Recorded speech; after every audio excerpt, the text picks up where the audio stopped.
Well, you said this guy came to your school, though, right? Yeah, that's right. He only spoke to us for like an hour or two, but I know there's lots of skills you can learn that can help you become a force for good. Okay. So What kind of force? Sorry, go on. So I don't know what those skills actually are, but I would be interested in learning how hypnosis could help you, I guess, Okay. in your day-to-day life. So, I'm super curious. I mean, you could have like saw this hypnotist guy, and he might have told you a couple things. He spoke for an hour or so, Yeah, yeah, and you could have been like, "Oh, that's cool," and then never think about it ever again. yeah. So, what really intrigued you about hypnosis enough for you to want to take time out of your day to just come hang out with us here? Well, Learn I about guess it. it was the skills he said he could teach you about your outlook on life and how to be positive, and I guess there is a good way and a bad way of looking at things, and Mm-hmm. yeah, so I don't really know what it is, but yeah, I guess just like even to be more outgoing and be more optimistic about things, Okay.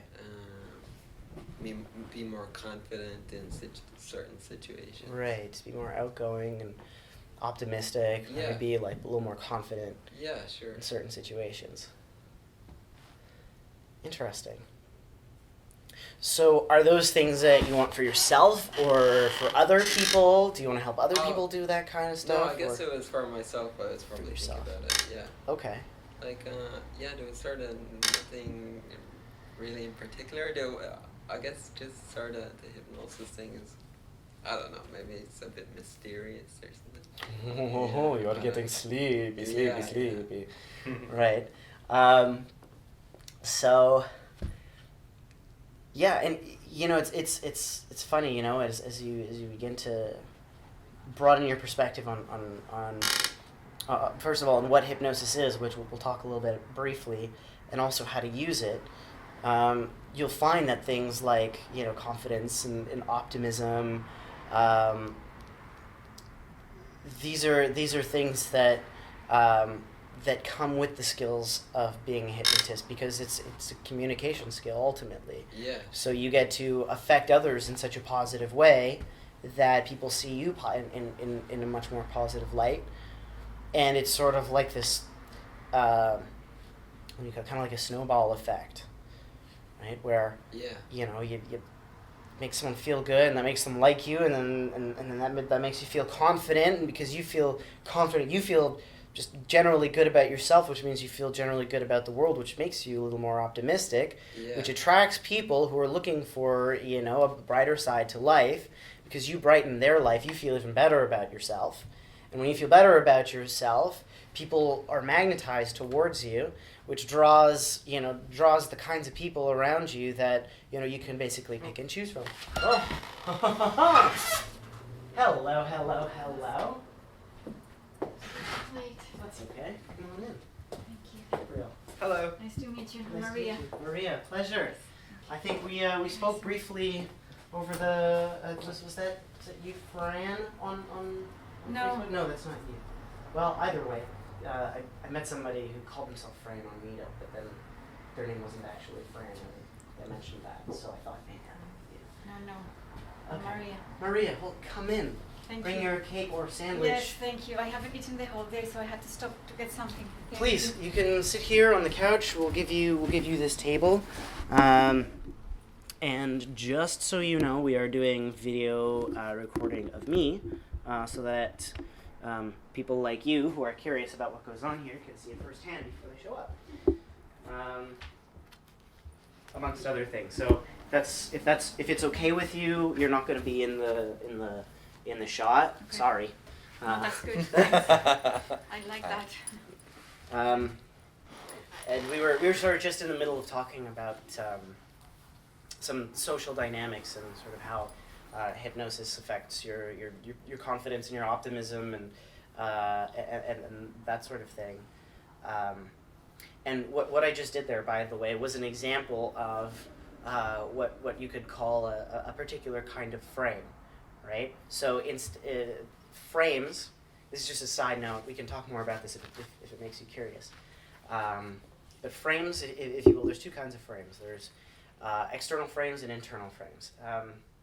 You guys might know sort of those pickup artist guys, they talk about stuff that's called inner game. Have you heard about that? Yeah. Yeah?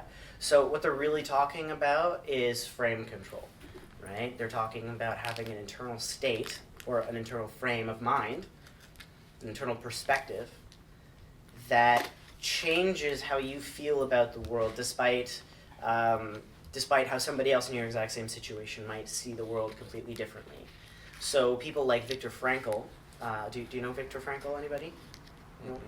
Do you know Viktor Frankl? Yes, but only the name. Okay. So he wrote a book called Man's Search for Meaning. And it was a book that he wrote after, I don't remember. I think he was a psychiatrist who was in a concentration camp. If I remember correctly, he was, I think he was either hired by the Nazis or he made some kind of deal with them or they forced him to work for them, and or he just went through the Holocaust and it was terrible. And one of the things that he noticed, I'm just trying to remember the story of his role during the Holocaust. But afterwards, what he discovered was that you had two groups of people. There was people who simply couldn't get on with their lives and who were totally destroyed. And their bunkmates, if you could call them bunks, they were totally okay. They got over it. They got married or got reunited with their families, or at least a portion of their families. And eventually they got on with their lives and lived happy and fulfilling lives. So the question was, how is it that two different people who experienced the exact same event could live two totally different lives and one be fulfilled and the other maybe even commit suicide because they can't even they just can't handle life. So that same question is has driven a whole bunch of research on basically our internal perspectives and optimism and pessimism, and so frame control, or at a lower level, inner game, talks about how to alter your perspective so that people's perspective of you and what you're saying changes accordingly. So that's internal. That's what an internal frame is. An external frame is simply how you take what you're saying and basically word it so that it's well received or not well received. So a way to sort of explain, or a great example of this is when Maria was, she came and she sat down and I said she wasn't going to be filmed. Now, what I could have said was, now that's sort of the pre-frame, if you will, or the pre sort of, explanation. However, what I said then was, sorry, we're not going to get you on camera. This is at the center of Of what? This is at the center of all of cognition. Okay. This is at the center of all of neuroscience. If you don't want to get a PhD in neuroscience, just remember this. Where attention goes, energy flows. Mm-hmm. You guys heard that before? Yep. Yeah. Nope, I heard never. Never, ever, ever. Nope, never. What is this topic of which you speak? Matt, what about you? You ever hear of this? Yes. Yeah. Okay. You know what? That's actually really exciting because 5 years ago, when I was taking trainings, this was totally new to me. These ideas were totally new, and now it seems like a lot of what I talk about, while not quite common knowledge, is seeming to sort of seep into just the everyday life of the people around me. And just so you know, that is my mission. I haven't really begun to talk really about what hypnosis is, but you'll find that you already know what it is, that you've been experiencing it your entire lives, that you've been doing it all the time, every day, with yourself, with others. You've been doing it on you, with you, to you, for you. And it all starts with this. Where attention goes, energy flows. So in the case of frame control, basically what happens is when we talk to people and we have conversations with communication, whatever it is that we say and do and feel and think, which really feeling and thinking comes out in what we say and do, making the words that we use almost irrelevant in comparison to the energy, if you will, that flows from our emotional or psychological state.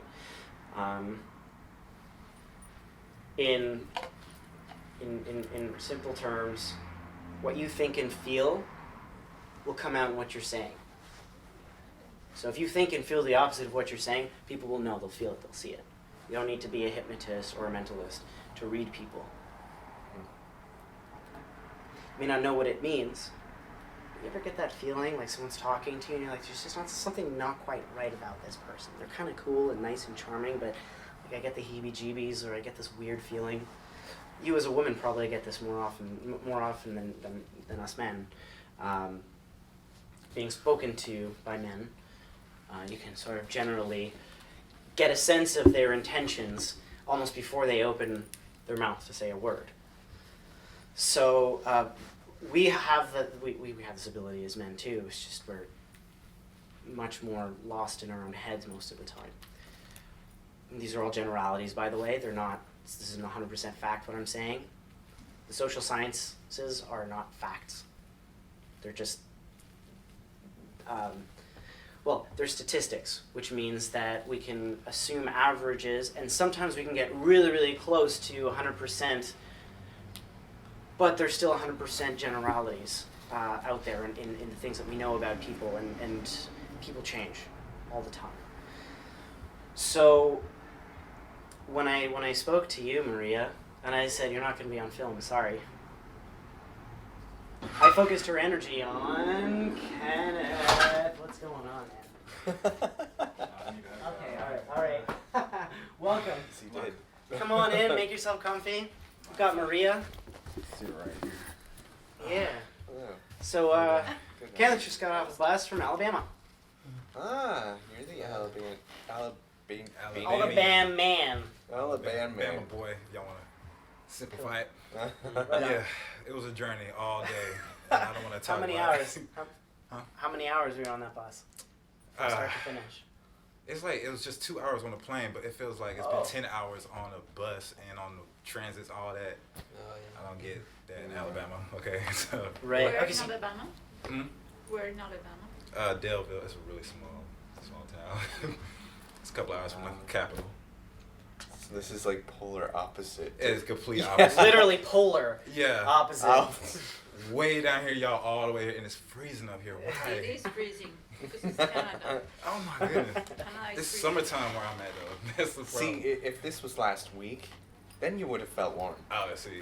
And if it was the week before that, You would've- you would have been wishing for this kind of weather. Really? Yeah. It's We'll kinda- see what next week brings. Yes, exactly. But I think we can sort of smell spring in the air. I don't know about you guys. Yeah. There's a few leaves out there on the trees. Yeah, there's a couple leaves. We're like ecstatic about leaves. They die where I'm at, so yeah. They do die? Yeah. Yeah. Okay. Yeah, I mean, Yeah. Would be So like- I guess nature happens in Alabama too. it does. Yeah. It's not that country. So yeah, this is Maria, Aiden, Matt, Hey. Mike. Nice meeting you. Hey, Mike. Yeah, I'm Gabriel. How you In case doing, Gabe? in case you forgot. We're really excited to have Kenneth here. We've been in conversation for some months now, probably almost if Almost not 2 years. over a year. Yeah, Oh, almost wow. 2 years. Almost 2 years, really? Yeah. What? That's crazy. You just met? Well, this is the first time that we've met face to face. Wow. He found me on Meetup, sent me a message. Is this hypnosis? Is this real? Is this a real thing? And we've been in communication for a couple years now. How does that? I thought Meetup only works like locally though. Like, I put He broke the rules. I put the miles like whenever, and it took me to Canada. So yeah. Wow. You know, Yeah, it's really cool. it took me to Australia, but I wasn't about to go there. It would have been way worse. So There's a lot Matt. of deadly things there. Yeah. I what heard brings it. you here? I was actually working with a bunch of the life coaches and one of the other therapists, and they were just working with digital technology to target like a larger group. And one of the things came up was, oh, and there's someone who's offering hypnotherapy in Toronto. You should really go and see him. Okay. So I was like, why not? I had read, I know one of the lines in it is plastic, but it's something Plastic Mind or something like that, which was a book on self-hypnosis, but I could never really enjoy it enough to get through it. It was, I think the correct word is it wasn't dense. It was just, it was difficult for me to really get in and read it. It was more motivational than practical. It didn't have enough humor. That's quite Probably. possible. So was it when you say that? Do you mean it was boring? As I said, it was more motivational than practical. And Oh, it was more motivating. Okay, I see. I thought. Well, like Oh, okay. it was probably practical 1 or 2 chapters in, but after the first chapter, I was like, I need to be in a particular mind space to read all of this Right. person's words. I need more. I need more. Okay, fair That's enough. Why it's great coming here because then you get his humor and it makes it so much easier. I don't think I'd be able to read a book. I'd just get bored. And would it be fair to say though that like this, everything we do here is really content rich and very dense? Yeah, it is. Probably more information than you'll be able to handle, but that's okay because I'm not asking you to handle it. You'll remember it. Just enjoy it. You don't have to remember everything that we do here, because you, as I mentioned, you already know all this stuff. You just didn't know you knew until you see it, and then you'll have experiences where you'll make connections between what we talk about here and stuff you've already experienced in everyday life, and you're going to say to yourself, damn, I'm a hypnotist. So, you mentioned other coaches, and 2 life coaches and a therapist. so you are doing business with them? Or Yes. like you're doing marketing, digital marketing, or? No, that would probably be a larger thing, but more of telepresence and just allowing them to target areas that wouldn't be serviced in an urban center would be the simplest way of saying that, or actually that's not a simple way of saying it at all. There's a large focus in our government to target areas that aren't major cities like the north, and giving them the technology so that they can do that remotely is sort of a service that needs to be provided. And That's really interesting. Sorry, go on. so we are developing the technology to do that, developing a platform for them to do it. And as I said, it was going through the list. I was actually going through the list, and there's a hypnotherapist on Meetup. Has anybody dealt with him yet? And they said no. And I said, well, that one's a bit unusual. Why don't I go and see what he's about? And then, if nothing else, as I said, I read the book before. I couldn't get into it. Let's see if having a real person say something similar resonates better. Right. Okay. Well, you won't find very much like, you can do it, motivation, stand up and clap our hands and scream really loud until Tony we don't have Robbins. any voice. Yeah. I mean, don't get me wrong. Like, I can't bash Tony Robbins because, well, first of all, a short man never got taller by chopping at the knees of a giant. And also he does a lot of incredible work. Mm-hmm. He really knows his stuff.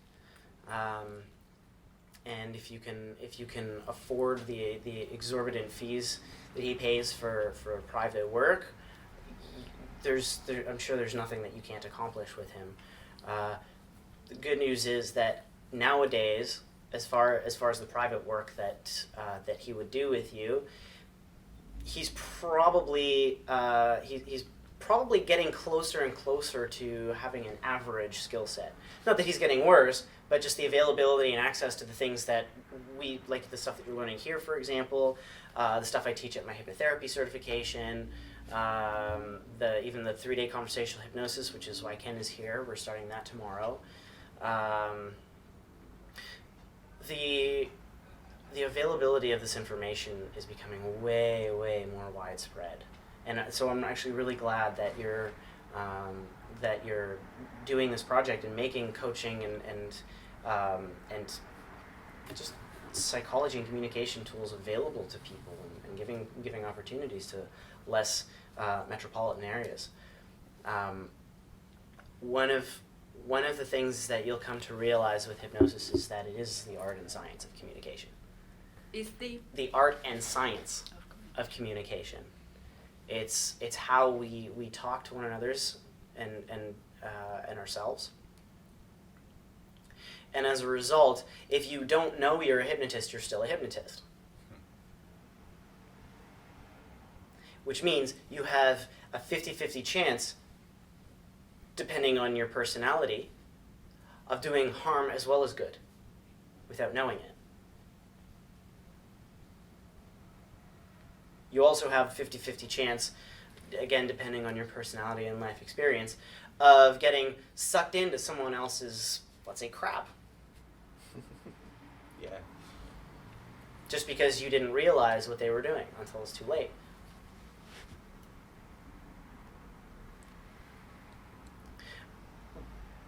But I don't want to be I don't want to be a pessimist here, because most of us, at least in the Western world, tend to live relatively normal, happy lives. We have our ups and our downs, but generally move in some kind of an upward direction,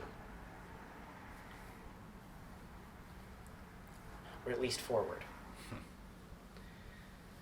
But for those who go down, or even potentially backwards, a lot of what we would call that today is not only reversible but preventable easily and quickly.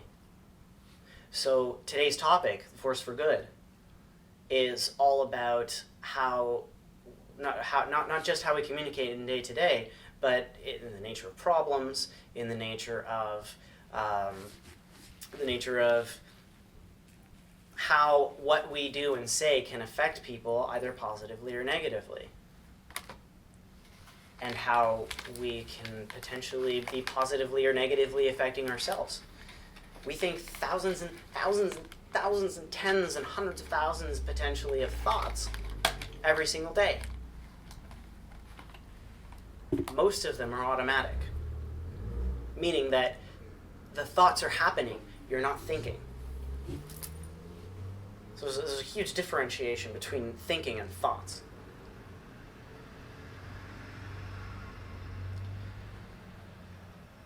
They both require ideas, but one involves conscious attention,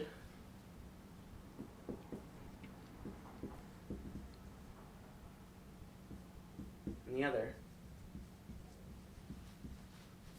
is simply, well, it's either a habit,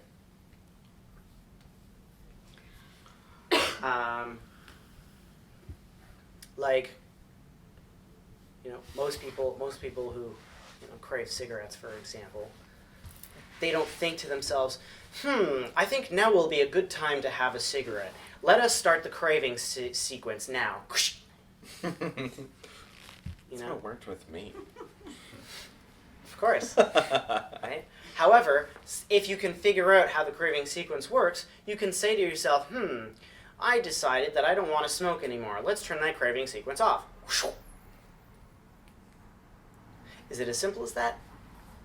Sometimes. If the person is ready. Sometimes not. Sometimes it takes a lot of stuff. Quitting smoking, it's pretty easy to do when you know how. But everybody needs a little help sometimes. Isn't it always better if you just don't start in the first place?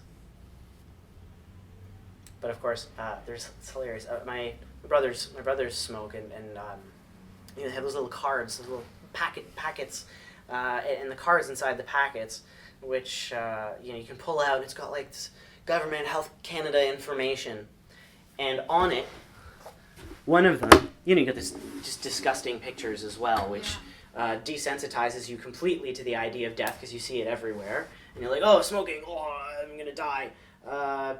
People see it every day. It doesn't become real. And kids, they see it. It's not real to them.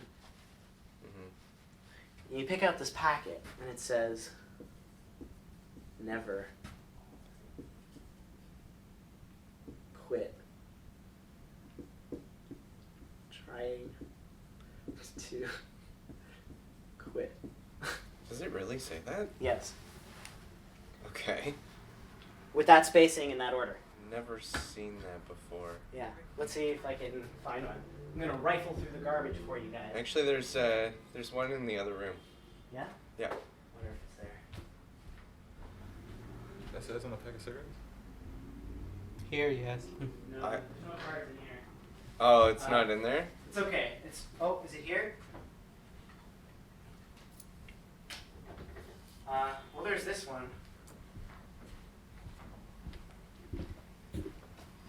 Okay, let's read this. Morning cough? Question mark. Coughing is your lungs warning you. It's time to quit. That's not so bad. Then it says, when you quit smoking, within the first few months, you'll cough and wheeze less, and you'll be short of breath less often. In the first 5 years, respiratory problems like bronchitis and pneumonia will decrease significantly. You can quit and breathe easier. This one is actually really good. I read it and paused as though it was a poem, line for line. It is a poem. It is. It's a haiku. The but smoking haiku. Or sorry, the quitting smoking haiku. I don't really see anything too wrong with this. The problem is, so first of all, this is a real thing, right? This is not so bad. But first it says never quit. Oh, there's a picture of never quit. Well, no, so one of these says something like, up here, it says something like never quit, and then underneath it, it says trying to quit. So, I mean, in one sentence, it says never quit trying to quit. But there are some implications there, right? So it's just, it's a card like this, same card.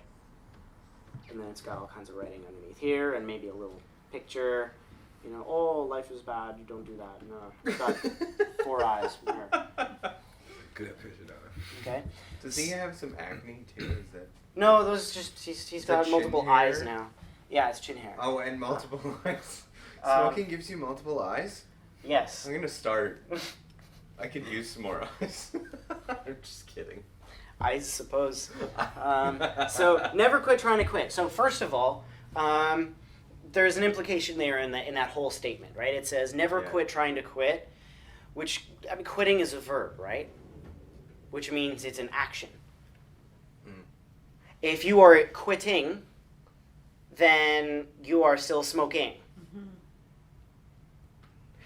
The other problem here is, first of all, it says never. Second of all, is right here it says never quit. Big red letters. Problem? Problem. Trying is so trying implies failure. So just try and take this from me. Just try. Really try. Try to take it. Try to take it. No, see, you took it. I said try to take it. Really try to take it. If Maria grabs it, then she did it. She took the pen. She quit. If she's trying to quit, it implies failure. That's where the Yoda quote comes from. Yes. Do or do not. There is no try. But here's the thing. Don't so, try, do it. Exactly. So if you remember in the workshop with Brandon, I had a stage hypnotist come in and we did some drills around like doing inductions on people and bringing them to the floor and getting their arms to levitate in front of their very eyes. So eyes open hypnosis, very cool. One of the things that we did was we did an eyes closed induction with Wakas. He's a friend and student of mine as well. And Brandon had him close his eyes and he said, okay, now really try to open your eyes and find that the harder you try, the more stuck it gets. And so what that implies is that trying implies failure. So if he's saying try, really try as hard as you can and find that it won't move. That implication prevents him, or at least increases the chances of him being unable to open his eyes. And so what happened was he was like fluttering like this, and it looked like he was about to have a seizure. And then eventually Brandon said, okay, now stop trying. And his eyes relaxed again. Excuse me. So these kinds of implications are in our everyday lives and we just don't know it. Advertising loves this kind of stuff. It's where the whole idea of subliminal messaging, subliminal advertising, people drinking cans of Coke, that sort of thing, happens everywhere. But the crazy part is that we do it to ourselves all the time and we don't know it. There's this girl I know, and every time we went on a trip, and this particular girl was there, and she's very pretty girl. She's very nice, very sweet, very fun, very funny. For all intents and purposes, if any other person other than her were to see her just at face value, they would consider her to be fairly attractive. Some might even say very attractive. Here's the problem. Every time she takes a picture of herself, she doesn't smile, she has a good side and a bad side, and she talks about herself as though she needs to be photoshopped. She hates her nose. She's got a little tiny bump here, and she's like, oh, I need to get plastic surgery. And imagine telling yourself this over and over and over again. Where attention goes, energy flows. Those kinds of words, that kind of communication is self-hypnosis. It's suggesting to yourself over and over and over again that at a certain that says, I am ugly. I am not worthy of beauty. I am unattractive. There's all of this sub-communication that's going on. And it's really, really quite sad because the ugliest thing about this girl is her insecurity. In fact, the ugliest thing about everybody is their insecurity.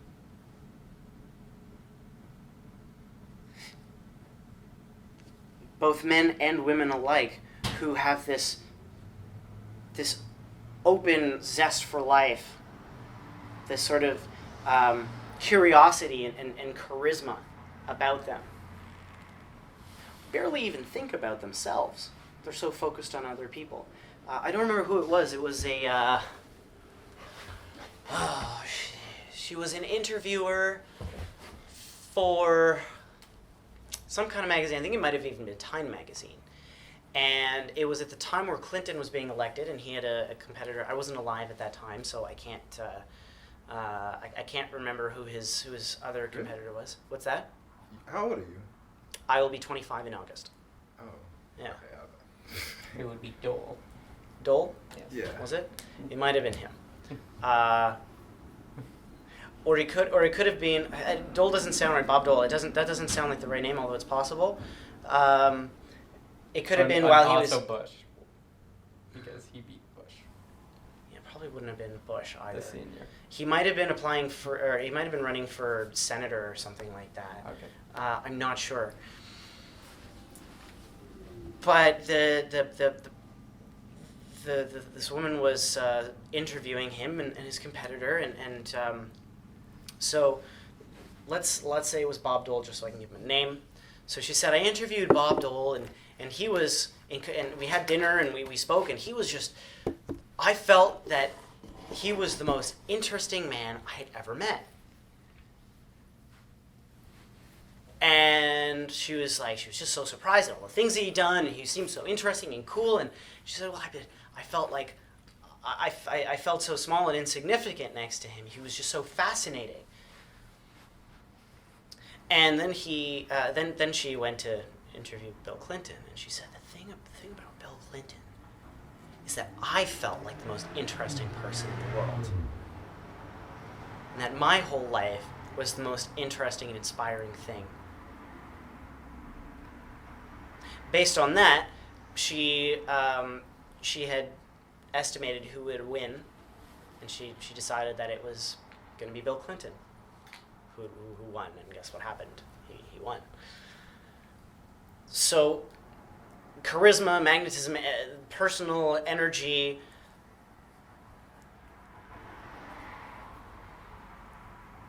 confidence, optimism, these kinds of things, it doesn't happen because of you. It happens because of the people around you. As a therapist, or as a change worker, or if you've got a friend or a relative or somebody you work with, if they come to you with some kind of problem or issue, it's never you that's going to give them the best advice. It's always them. My job as a hypnotherapist is so easy. Sometimes I wonder if I should even get paid for it at all. Maybe I should be getting other people to pay themselves. Because, I mean, granted, I've gone through the education, and I know what to do, and I know what to say, and I know what kind of questions to ask. But the work that I do is all about the other person, and my fundamental belief is that people are stronger than their problems. And if they have the creativity to come up with the problem, then they have the creativity for the solution. In fact, they already have the solution because they already know what they don't want. And anything other than what you don't want is better. You know what I mean? So what brings you here today?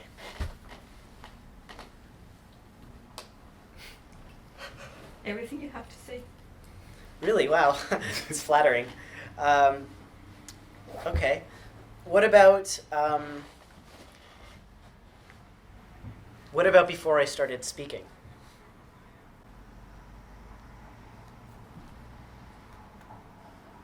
I have been interested in hypnosis for a while.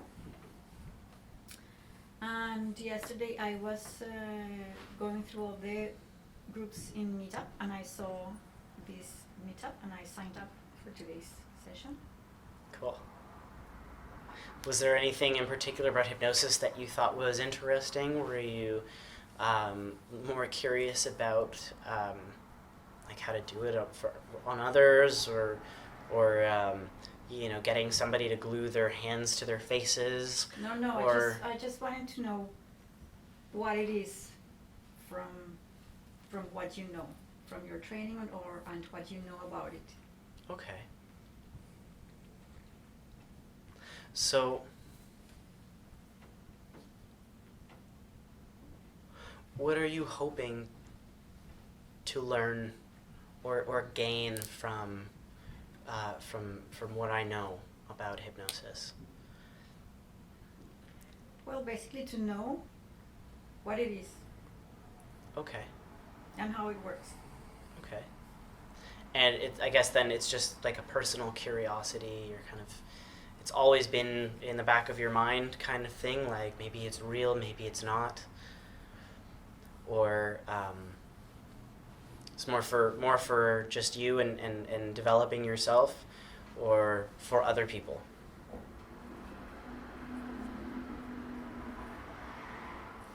It is more for my own understanding, because it seems to me that it has a lot of similarities with other stuff, Hmm? like with neurolinguistic programming Mm-hmm. and tapping Mm-hmm. and this theory that we are always living in a kind of a trance. So trance and hypnosis is kind of similar, Yeah, yeah. and yeah, so Okay. just for my own understanding. Right, right. So it seems like you've learned a little bit about these sorts of things already. You know about NLP. Did you study it a little bit, A or little bit, just a little bit. just a little bit, like in a book, or you took a little training, a couple days, Just reading. just reading? Mhm. Okay. And what about tapping? How did you figure that one out?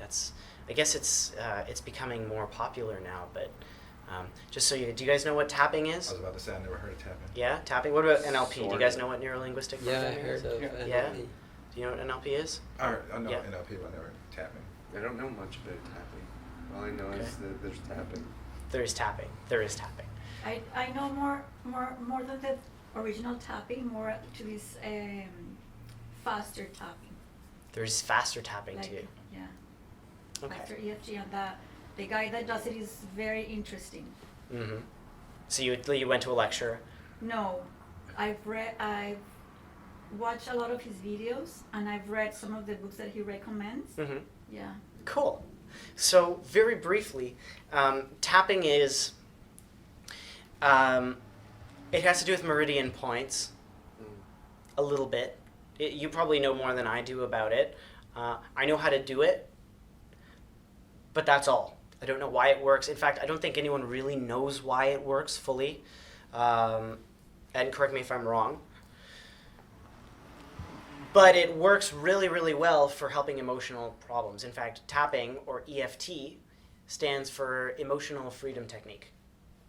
And so you tap on a couple different points, first on your head, and then here between your eyes, and then at the corner of your eyes, here, here, here, collarbone, and then there's a few different places on your fingers. And it works what seems like miracles. For some people, for others it doesn't seem to work. I don't really know why or how. Because of the wording and the aiming. Because you're supposed to aim and be clear on what are you aiming to work on, Mm. and then you use this you reprogram your unconscious with phrases Right, that you have to build depending on what you're aiming to. right. Like So, intention then? what's that? Like intention? Is that what you're talking about? Yeah. So the wording part, that much I understand. It's more about the actual, what purpose does the tapping have, that I'm not sure of, or why the tapping works itself. If you do know more, after this, feel free to ask her, and I may ask you as well, because I don't really know all that much. So just lastly, how are you hoping that NLP, that hypnosis will add to your understanding of these sorts of things? Well, because I see there's like some similarities, but I don't know anything about hypnosis. So Okay, all right. So, you also mentioned trance. Yes. What do you guys think trance is?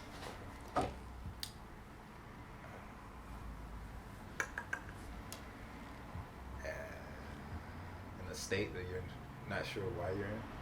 I'm not sure. It's hard to explain. It's like I know it's in a state. I don't know. You guys think he's in a trance right now? I sound like I was. What about Mike? Do you think Mike's in a trance right now? Now he's like, no. Is it like when you know how to do something and you're doing it automatically, you're kind of in a trance? Okay. Like, it looked like you were kind of like You know, imitating driving. Yeah, driving. Yeah, it's like- highway trance. So when you put on your indicator and you're not even thinking about it. So And then let's you have see trance here. music playing, of course. Yeah. But you don't know why. Yeah. Okay. I have that when I'm riding my bike. What Not- else? Not present. Not present? Okay.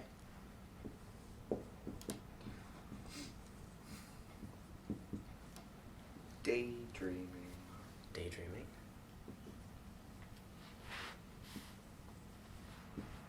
What about you, Matt?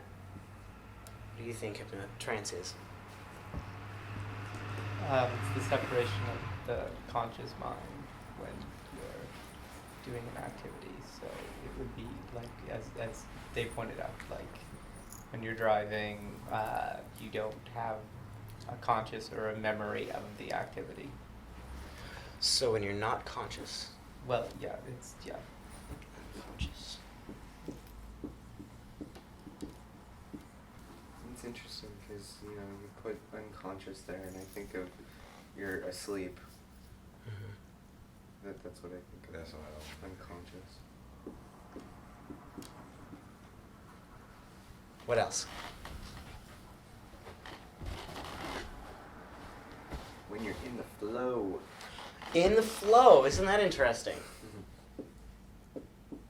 When you got that like passionate feeling and you're like really zeroing in on whatever you're doing and everything else just vanishes.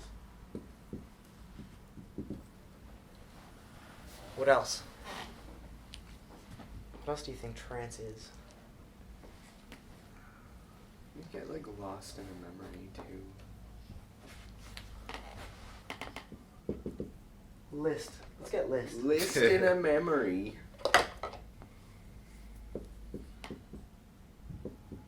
I'll just say Or in a lost. thought.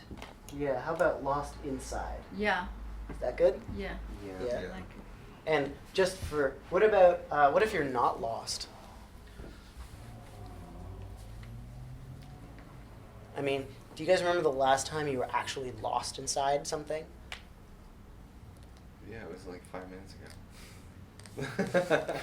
I was Wait, lost where were in you thought. 5 minutes ago? You were here. Yeah. You were lost here? Of course you were. So,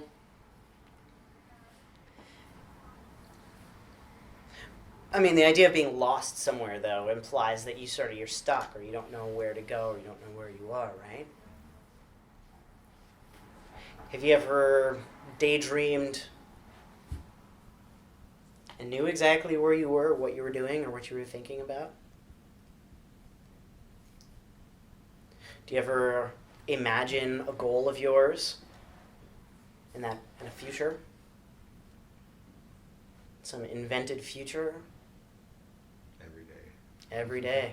This man's got plans. He's got dreams. And I'm pretty sure he's wearing my sweater. What? I think I have the same sweater as you. No. Although I think it probably looks better on you than it does on me. Nah, it's crazy. So, apparently we can daydream with intention. Imagining things. You get lost in your imagination? After all, that's kind of what daydreaming is, right? Yeah. What about if you are focused on something? Like a movie. Like a movie.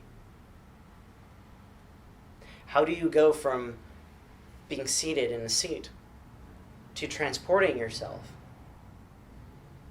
into something like a great movie or a book? So much so that you feel like you're there. Part of the story, feeling the things that the characters are feeling. Even though it's just words on a piece of paper or lights on a screen. Consciously, you know this is just a movie. It's just lights and sound. But unconsciously, you put a story together. Put the pieces of a puzzle together. And all of a sudden, you're there. You've created a three-dimensional world aside from your own that you leave here to go into. That's right. Just like that. It's already happening, isn't it? Almost like you're not even in your body anymore. Because you're so much somewhere else. You know that feeling, don't you? Yeah. Kind of feels that way now a little bit, doesn't it? In a way. In a way. In a way. Because, I mean, you know you're still here, right? What's that? You know you're still here. Yeah. But somehow there's that feeling of not being here. Yeah, like that. It's interesting, isn't it? How you can be both here and not here at the same time. The question is, where are you when you're both here and not?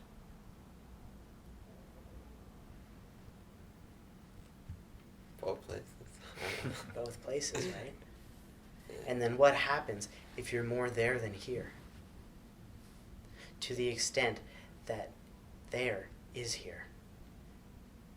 Only there. Mind fuck right there. You know what I mean? Really think about that.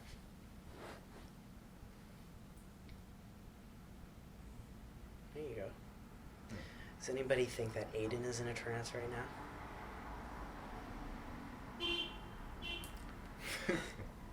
Am I in trance? I'm not sure. What does it feel like right now? What are you feeling? How are you feeling? Oh, good. I'm just listening to all the ideas. Good. So you feel good and you're just listening to the ideas. Yeah. Do you feel any calmer than you did, let's say, 2 minutes ago? I don't think any more calmer. Not Less any more calm. calmer. Do you feel any different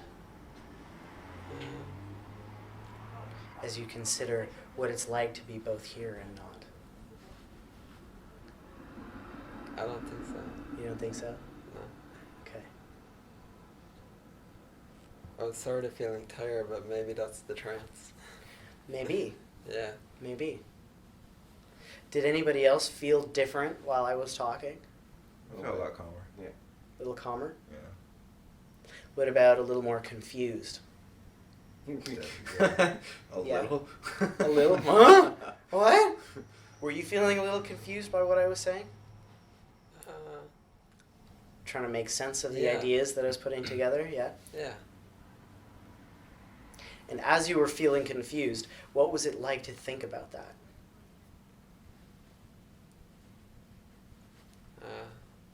I don't know. You don't know. There it is again, right? And I appreciate that I'm putting you a little bit on the spot here, and it's kind of, it's you weren't expecting to be put on the spot, so thank you for playing along. No answer is the right answer, and any answer is also the right answer too. So all of these things are your ideas of what trance is. Isn't it funny that we have so many words for trance? But look at this. We've got passion over here, right? And we've got not present over there. Does that seem to be anywhere near one another? Not really. Emotionally? It's kind of weird, isn't it? That somehow passion is trance-like. I mean, we've seen that. You guys know about whirling dervishes? What? Whirling dervishes? They're Is that a word? it's two words actually. So whirling dervishes. Oh yeah, the ones that spin. Yes. Yeah. Yeah. Really? I believe they are Sufi Yeah. in their religion, and these particular groups of people, whirling dervishes, they spin around and around. They get faster and faster and faster. And they do it for hours and hours and hours. And it's a sort of dance that they do to get more connected to God. It's a sort of prayer. And at some point during the spinning, something begins to happen. They throw up. Maybe. I would. Maybe. It's a bit of a messy dance. So, Stomach, the dance of the stomach acid. yes. So they enter into some kind of altered state, right? Some kind of altered state. Would you say that all of these states are somehow altered? Yeah? Yes. Yeah. What about if somebody makes you laugh? Is that an alteration of your state? If you think of like a normal state, Yeah. whatever that is, Yeah. yeah, it's change of state for sure. Okay. So are we ever not in a trance? What do you think? I think I'm we're starting not. to think we're not. We're not ever not in a trance. Oh my god, Huh? it's the Matrix. Very well could be. So,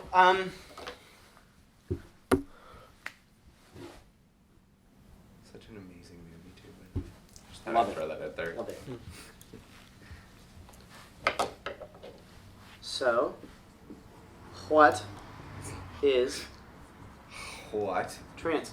If you guys want to take pictures of these notes, by the way, and post them up on Meetup at all, that's totally cool with me. If you want to post it on Facebook and tag me in it, that's even better. I totally appreciate that. And I'm happy to have any social media. Oh, I'm dropping things. Oh, maybe not. Is this interesting for you guys, by the way? You having a good time? Yeah. Yeah. Yeah. Getting lots of laughs. So now we know the only reason Mike's here is to laugh. Yeah. A little bit of Which is the good. comic relief and kind of like to antagonize your humor too. So it's the only reason why I'm here. Mike's here to make everyone else laugh, and then to stand there like this when I make a joke. Yeah. Um, Or just do the opposite. Your joke. You expect I'll do the opposite of it. Yeah. Good. Good. So You're welcome. we were saying trance. What isn't trance? Or is not never not in a trance. And then Like the you Matrix. said Matrix. Matrix. Right. Okay, so this is crazy. This is absolutely insane. Okay, here's the world. And it moves around in all different directions. And light bounces off it, and sound bounces off it, and friction creates energy, and there's heat, and there's all this stuff. And essentially, we've developed senses to absorb this energy to give us a sense of what's going on around us. Trick is, Nice wordplay. thank you. The tricky part is that that's exactly it. It's just a sense of what's going on around us. We have no idea what is really out here. We just have a sense of what's going on out here. So what happens is we've got all this information and it's bouncing around and all this energy, and some of that information goes in through our eyes, nose, ears, mouth, and hands. Very happy person. Very happy to hear those noises and see all of those things. Okay. Perfect. And eyebrows. Don't forget the eyebrows. Okay. So then what we do is we take in all of these notes. We take in all of this information.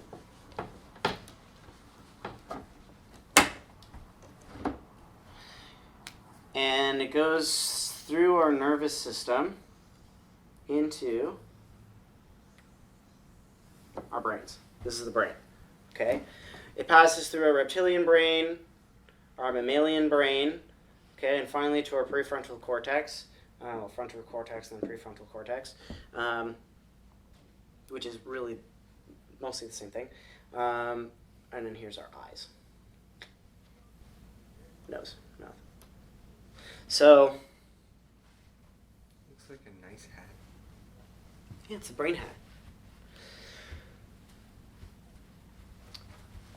Here's the weird part. The world of energy and reality gets turned into electrochemical impulses first, that gets translated into other kinds of electrochemical impulses that first get sorted through safe and not safe, attractive and not attractive, painful or pleasurable, then gets sent through our mammalian brain where we get to decide. There's a variety of different things that happen here and here as well. Things like shapes, colors, different kinds of smells. Well, first of all, it gets divided up into what kind of senses they are, right? What it smells like, what it looks like, what it tastes like. And then we make all these judgments about what that means, right?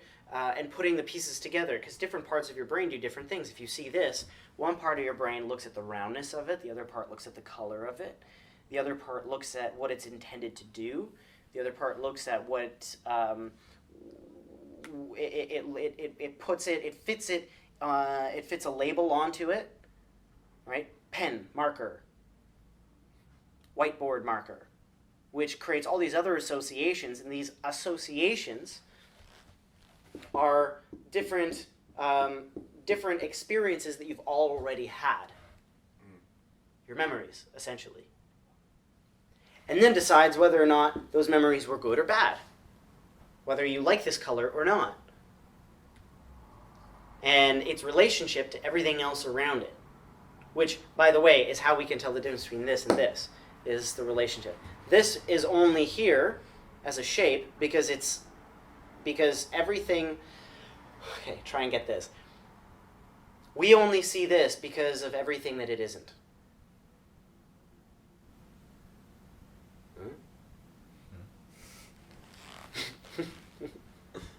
We only see this because of everything that it isn't. It's contrast.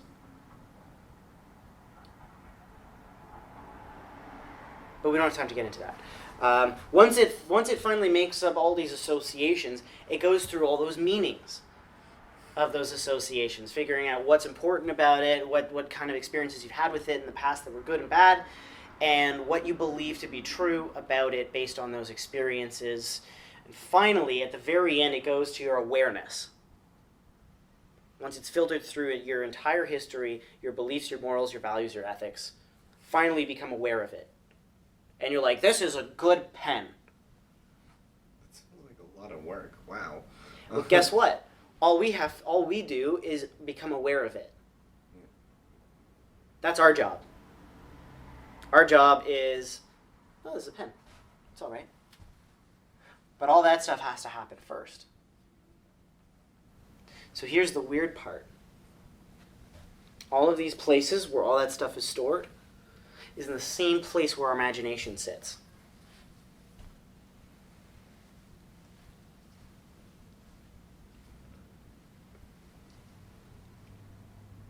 So this sort of explains why when we dream, we have very, very real experiences.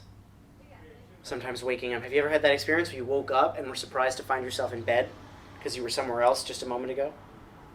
Have you ever had that experience? Yeah? No, No. actually. Never had any dreams that just felt so real? Yeah. Just like vividly real? You woke up, I mean, maybe not like surprised, like, what? I was just, Oh my god, bed. yeah, like, how did I get here? Maybe not as intense as that. But, I mean, you've all had those dreams, though, that were so real that you believe Yeah. that they were, right? And then you just feel the same way for the entire day. Yeah. Yeah, I've You're had like, that. yeah, and like you walk It's like, around oh, that's feeling, so nice. am I dreaming or is this real? Did I go to bed in my dream and wake up here? Oh, that's fun when you wake up in your dream. That's cool. I don't do very much of that. No, Like you it's wake up rare. in bed. Have you guys ever dreamt that you got up and got ready for work? Or got ready for school? And then you get a phone call and you're like, Yes. where are you? I'm at work. In my pajamas in bed. So the reason for that is because our experience and our imagination happens in the same places. So how do you tell what's real and what's imaginary? Fortunately, we've got a consensual reality that we all live in that we can share. We share a language. We share certain tastes as a species, certain behaviors, certain rituals. And this allows us, along with many other things, to be able to differentiate what's real and what's imaginary. And when you can't differentiate the two, you've got schizophrenia.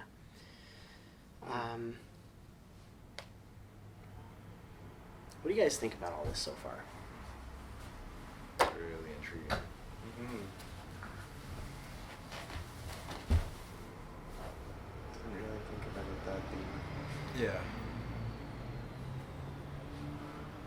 Yeah, it was interesting the way you said that what you see is everything that it's not, because you're just thinking about something that reminds you of stuff you've seen before, I guess. So it could, or let's say a person could be like totally different from people you've met before, and but then you kind of think they'll be like somebody you knew before. Sort of like you meet someone and you feel like you know them, but you've never met them before. Or like you think you won't like them because they're like that person or whatever, or that you will like them. Story of like based off of a memory. Yeah. Yeah. Right.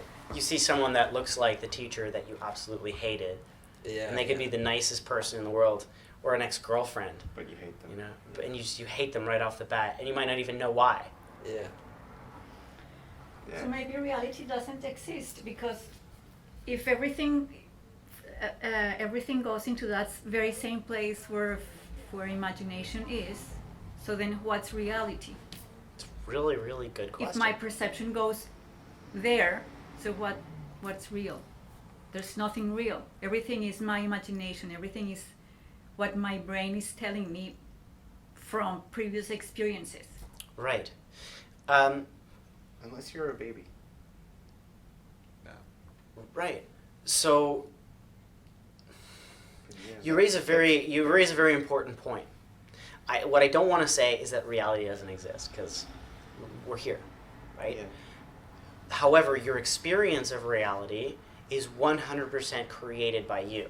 Okay, so it's my experience which is not real. That's right. Your experience, It's real for me, but it's not. that's right. So right now, you are sitting inside this room, inside your mind. Hmm. I am sitting in your mind right now. At least your experience of me is. All the stuff that you are, everything that's happening to you right now is all happening in the world of thought. Created inside your imagination, inside your experience. In fact, you are literally imagining me right now. I'm here, I'm out here, but you can only imagine me based on what you pick up from the energy that I put out and the light that's reflected against me. And apparently humans actually emit light too, a little bit of it, mostly at night time, I think. I'm not quite sure how that works, but it's true. Like fireflies? Like, Like our yeah, butts yeah, light sort up? of. It's almost impossible to detect without like I think it's mostly infrared light. Really? Yes, but we emit light. We emit photons. I wonder how that's useful. But we cannot see that. Cats can see it. But we can't. Can cats see it? Apparently, human eyes don't see a lot of colors and a lot of shades of colors. Infrared, I'm not too sure of that. I know that there's the infrared, the electromagnetic spectrum, of which we can only see a very, very small fraction of, Yeah. right? So gamma rays, X-rays, ultraviolet rays, infrared rays, these are all on the electromagnetic spectrum of light, but we cannot see them. We can only see the visible light spectrum. And we call it the visible light spectrum because it's the only kind of light that's visible. Yeah, exactly. Why is this important? Why do you think all this stuff is important for hypnosis? What makes this important?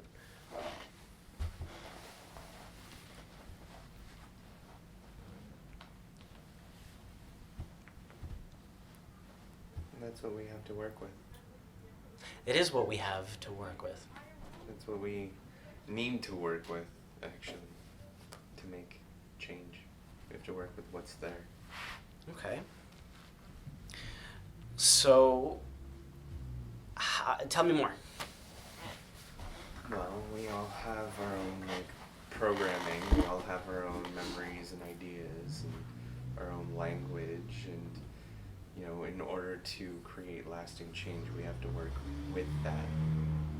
We have to go through that stuff instead of trying to, we have to start where that person is instead of starting at where we are, because our language and our memories and our understanding may not be the same as the other person's. Right. Or potentially your understanding might come from, you may have the same understanding, but could come from two totally different perspectives. Different memories. And could sound so different that it sounds like you've got opposing ideas.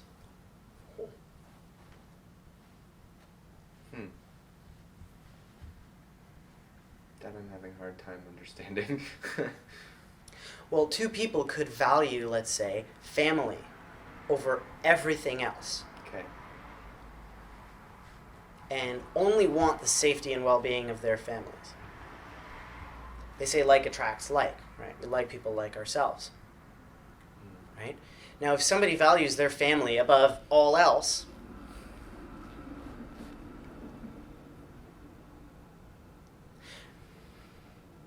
what would happen then if, let's say, two warring countries got down to the bottom of what was really important and discovered that they both want to keep their families safe?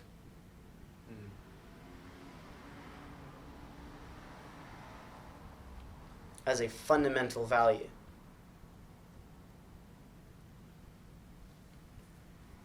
Now, war is a little bit more complicated than that, and not everybody values family first. Some people don't have families. Some people value money over it. Some people value food. Power, vengeance, sex, love, connection. There's 16 or so motivating drivers that underlie all of our behavior.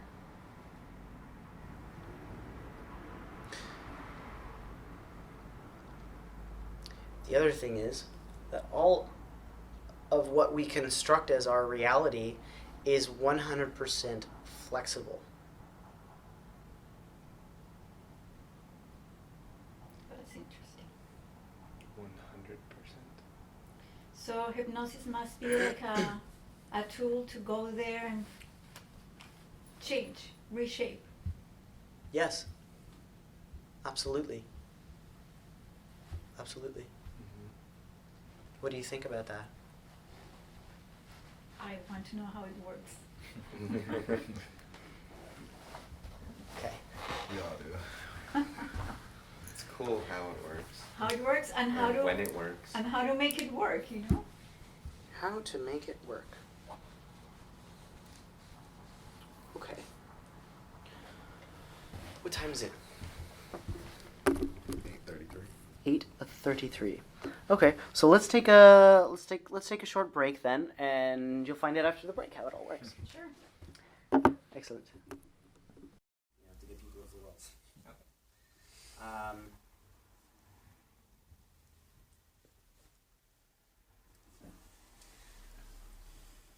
So, who wants to know how to do these kinds of things? Who wants to know? Who wants to know? I don't. Screw this, I'm out of here. Ah! Okay. I didn't come here to learn. Learning's for idiots. Okay, so hypnosis. You guys have an idea of what trance is. I want to expand on it a little bit.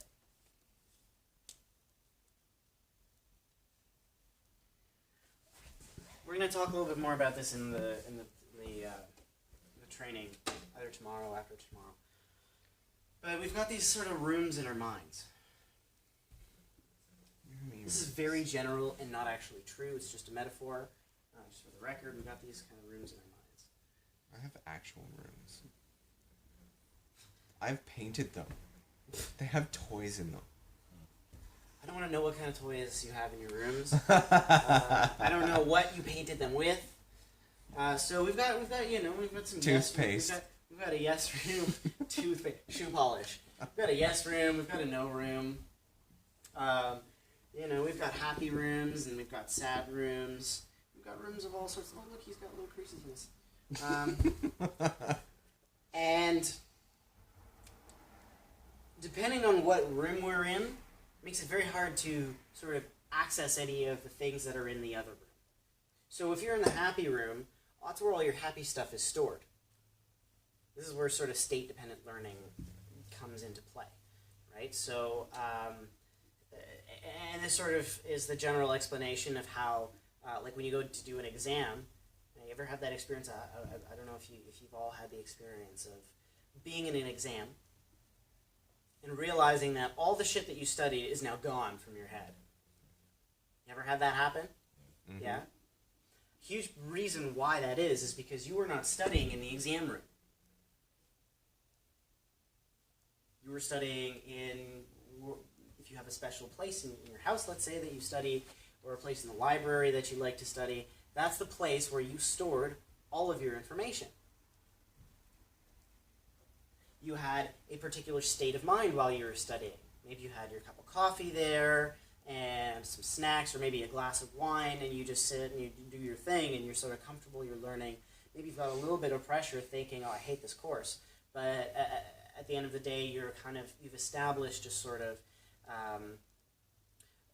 you've established a set of states, a particular visual kind of stimulation, and that triggers your sort of general learning mode and your access to information mode. So you can quiz yourself all you want in the study room, but then you go to the exam room and you left all your study stuff inside the other room. You don't have access to it. So a lot of people will recommend, like, well, just chew a piece of gum when you study, and then stick a piece of gum in before you get to the exam, or when you start the exam, and that'll release all of the information from this room. So technically, you could use gum as a bridge between these two. Information gum. Information gum. Study gum. Yummy gum. Brain food. But then we also have we also have the emotional state. Are you cold?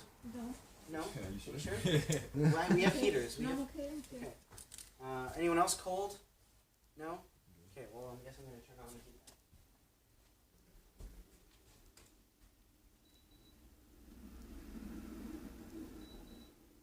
Just a little bit. Okay. But we also have the emotional states as well. Right? Like happy and sad.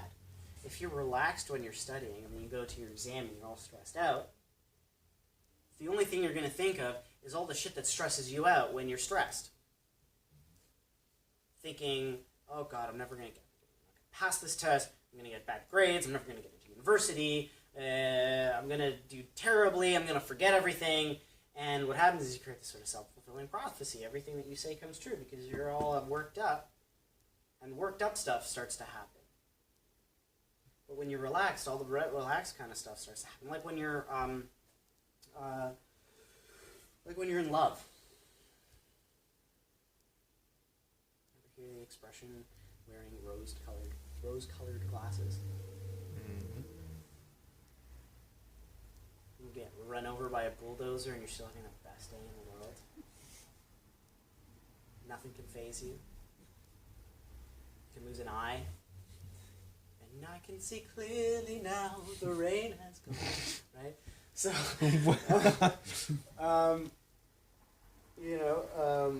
so...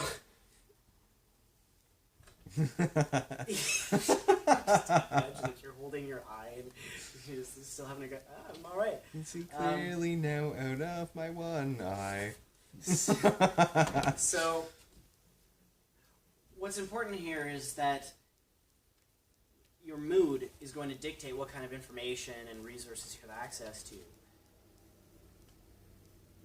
Which means that if you want to change somebody's mind, including your own, you've got to change your mood first. If you want somebody to feel better, you can't cheer them up while they're, in the middle of having a terrible time. You're in a bad mood and someone's just like, oh, just cheer up. Just cheer up. Yeah, just get over it. Yeah, I hate that. Get over it. It drives me nuts. So this is what we're talking about. This is called it has to do with state-dependent learning, but it's really just state-dependent storage in general, state-dependent access to your perspective of life, and to your perception. So what does that mean? It means that, let's say, if you want to influence somebody to do something, and they're violently opposed to it, it's not going to work. But if you can gather at least a small portion of agreement, meet them at some place where they can agree with you, then you're able to, at least small step by small step, be able to influence them in one way or another. Whether this is in sales, or it's in relationships, or it's in therapy, it's all the same. Do you have a question? No, I was just going to say, there was this one guy who's really big into the CBT, Dr. Burns. His thing is to, he said that with everything that people say, there's always like a grain of truth. And the thing is to accept and go with that grain of truth. And then you can connect. I'll go farther than that. Accept their truth completely as truth. In NLP, we call it meeting people in their map of the world.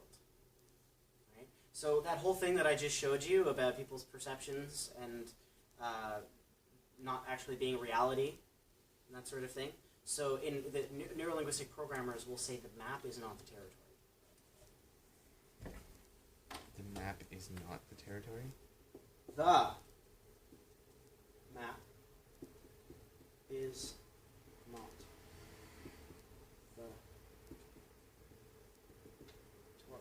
the territory. What does that mean? It means that your model of the world, your perspective, your state of mind, is not actual reality. It's wrong. No, I'm just kidding. It's only as wrong as it's only wrong to the extent that it doesn't work. Yeah. But if it does, you're right. That's why people who live two totally different lives with two opposing views can be happy, because they're both, these views or perspectives are both functional enough to work in reality.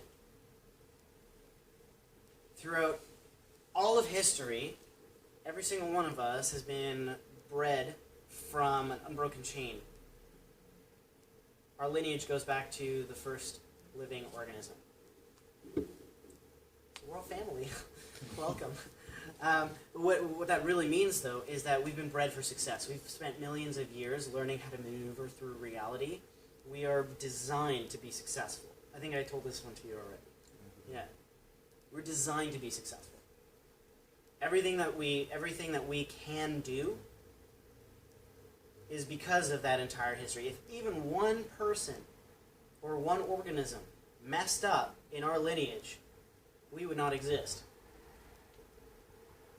We've got millions of years of success programmed into our DNA. So there's nothing really that you can't do as long as you're not trying to break the laws of physics. However, if you experience something as a problem, it just means that your map is not closely enough aligned with the territory.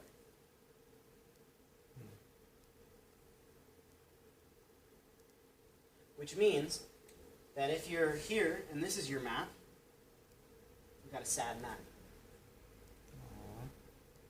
However, if somebody can meet, what if I came to you and I was in the happy map? And I said, don't be sad. Look, you can just be happy. What do you think is going to happen? Frustration, resentment,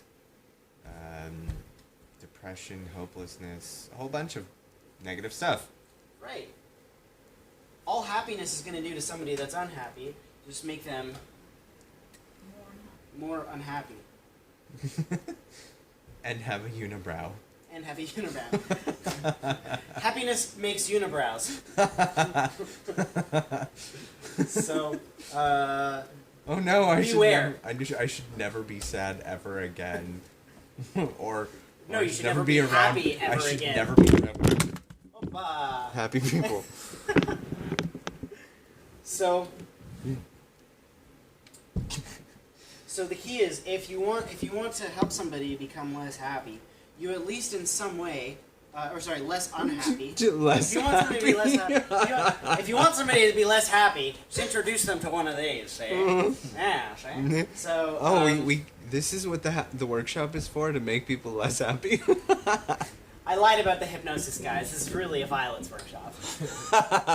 So, if you want somebody to be more happy and they're unhappy, you first have to be able to see very clearly their unhappiness and to some extent how it works and why, or at least why they think. Right? Technically, when it comes to change work and doing therapy, why is not important. By the way, are you at all in the therapy world? Are you a therapist or a change worker? An expressive arts therapist. Expressive arts therapist. That sounds cool. That sounds really cool. Yeah. Is it so? It's mostly like dance and drama kind of stuff, or painting as well. We have a student. I don't think she's gonna be here tomorrow. I thought she might come this evening. But we have a student who's in school for psychology right now and is thinking of doing something along the lines of what you're up to. Would it be okay if I connected the two of you? Would that be all right? Yeah. Okay. So I'll send you a message maybe on Meetup, or I'll get your email later on, and we'll talk and maybe arrange something. Is that cool? Thank you.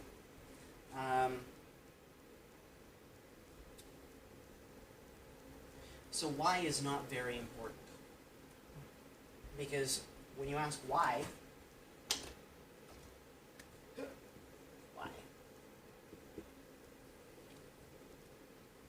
all you do is you allow them to justify and rationalize the problem, which really just makes it stronger.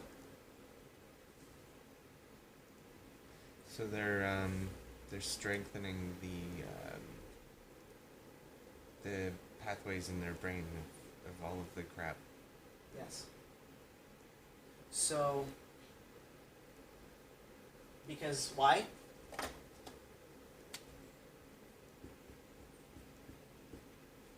Attention goes, energy flows. I would think that sometimes it would be important to get into the why. Why always comes. Why always comes. But it's usually something that happens in retrospect. After X? No, I'm sorry. Well, yeah, but also before Z. So... I'm sorry, I totally threw you off. It's okay. Sorry. Why happens in retrospect? By the time you're already able to rationalize what happens, or what happened, is usually because you have a greater perspective. You can see beyond your problem to say, oh, well, I guess I see how that happened. But if you're in it, and you say, oh, it happened because of this, it feels more like blame. Yeah. Each of these boxes is a trance. It's a state. And in that state, you have particular access to one kind of thing or another. If you're unhappy, you've got access to all the memories of all the shitty thing that's ever happened to you. Yay! When you're in a good mood, it's really hard to think about the bad times, at least with any kind of sadness, right? Or if you're feeling really at peace, you know, feeling at peace is a really good time to deal with grief, for example. Because you have access now to the kinds of resources. If I can, even just for a minute, get you into here, and then I can ask why.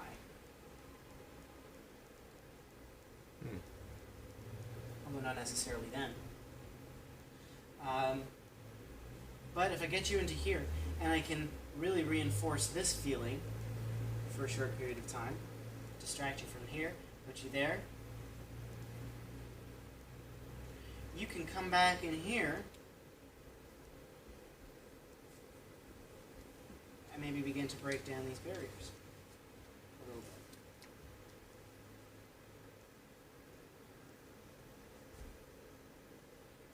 Now, what do you notice about this now that's different?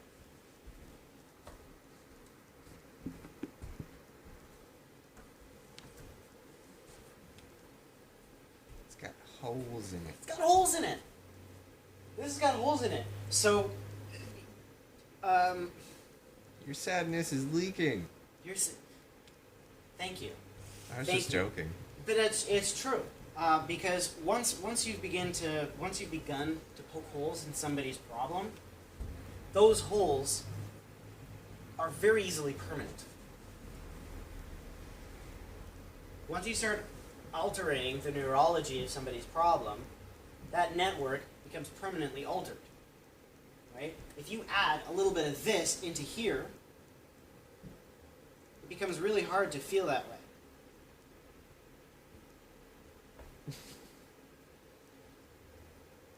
I'm terribly neutral.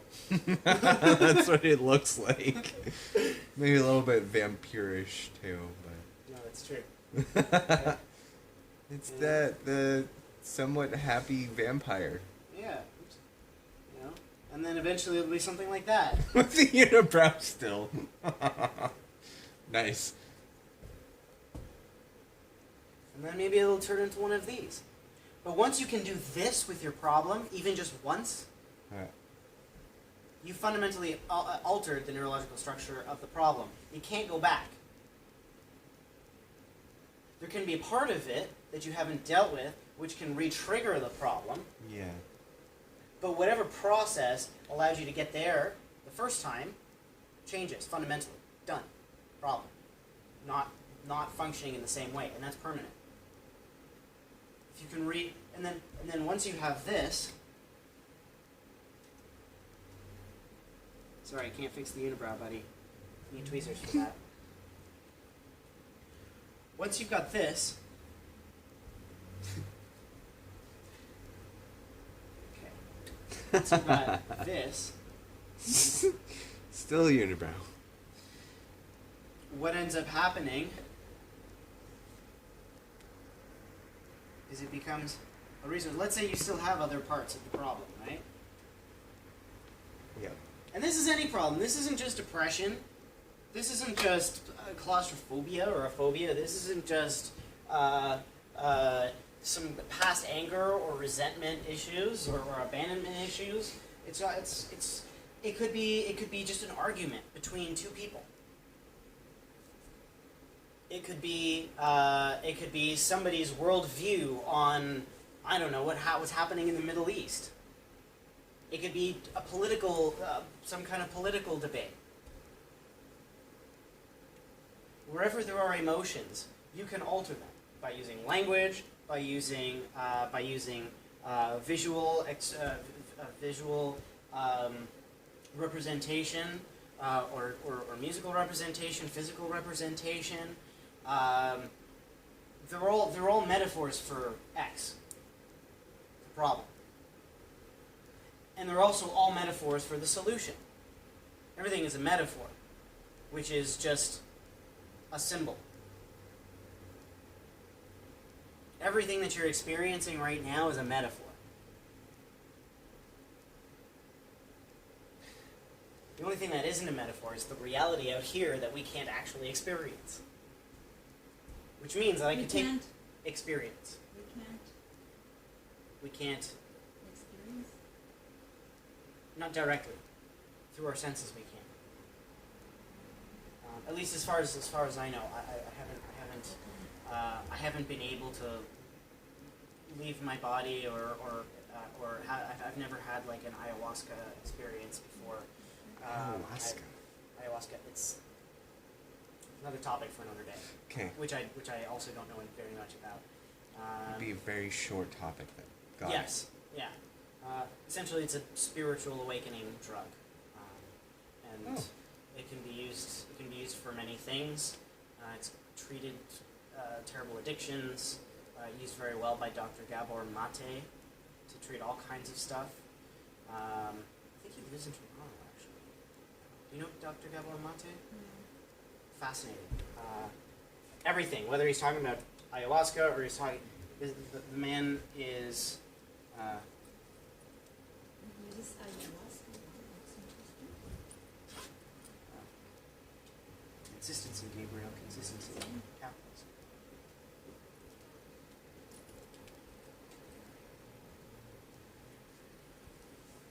Yeah.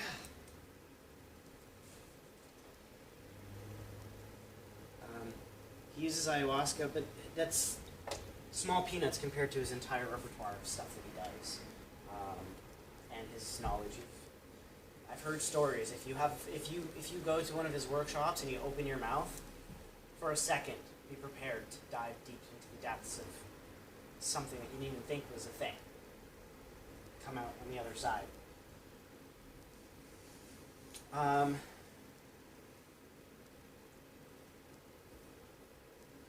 Yes. So let's say you are. This could be any problem that you're dealing with, big or small. It can even seem insignificant. Okay? And then you've got this over here. Right? And technically, this is part of this.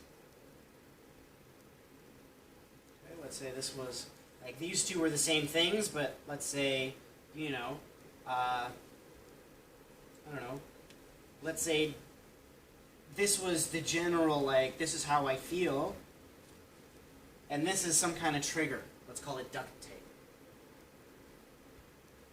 Maybe this person had a very bad experience with duct tape. And he sees duct tape, and all of this gets messed up because he saw duct tape. And that triggered this off again, and now life is terrible again. Right? This has still been fundamentally changed. Even if you've triggered even if it was triggered again. This part has still been fundamentally changed. So if you can re-access this, you can use it as a resource to treat this. So now that doesn't work anymore. Or let's say you knew about the duct tape in the first place. Talk about this in the hypnotherapy certification. I've got one coming up in June. If any of you guys are interested, I'll talk to you about it after. So let's say we're still happy here, okay? And you know that this duct tape problem is there, right? It's part of it. Every time I see duct tape, I freak out. It triggers all this all over again. So what ends up happening is now not only do you have this as a resource, right? You got them happy here for a moment, but now you've also got this happy part, which has been transformed from being unhappy. So now this is actually a resource. You've taken this problem and you've turned it into your best friend. Because now you feel better, or your client feels better. And now you've got this whole box here.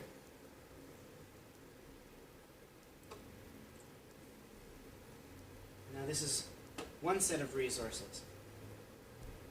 So now while you're feeling all of this, and you think about this, or maybe you even see this, what do you think is going to happen? Holes in it. You'll probably just crush it. Turn it right away into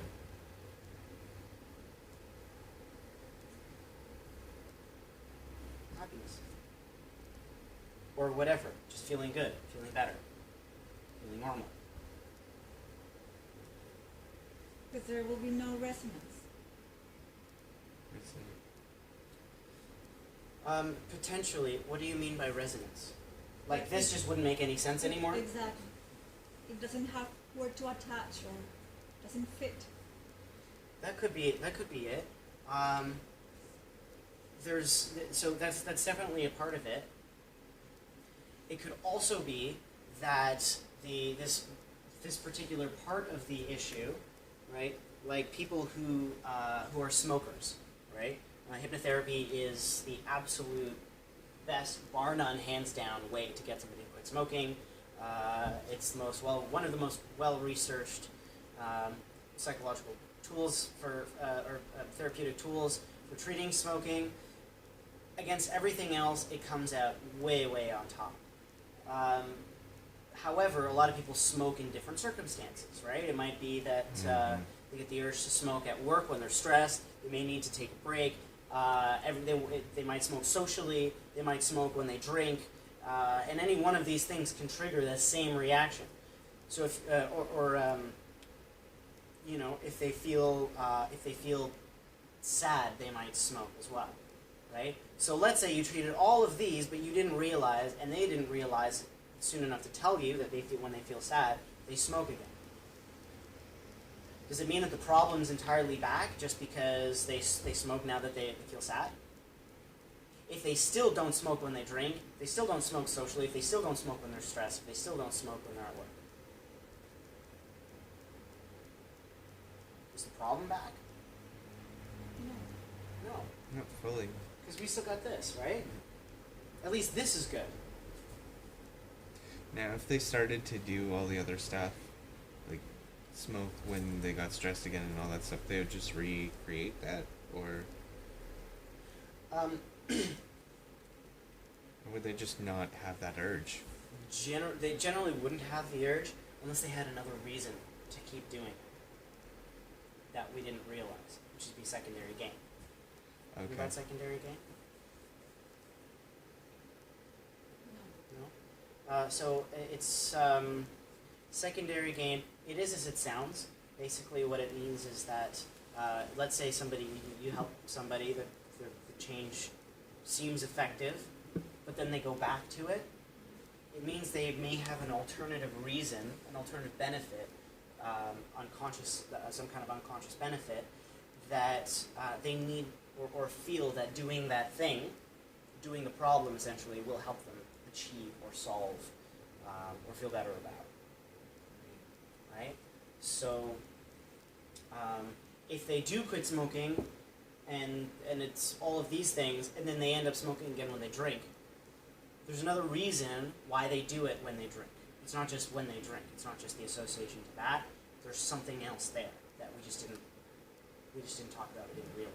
Yeah, like if you're in a pub and there's a bunch of people outside and you want to talk to them, that's smoking to get you out there is an excuse. Right. That could be a secondary gain. Yeah. Absolutely. So that explains that. How do we put people in a trance?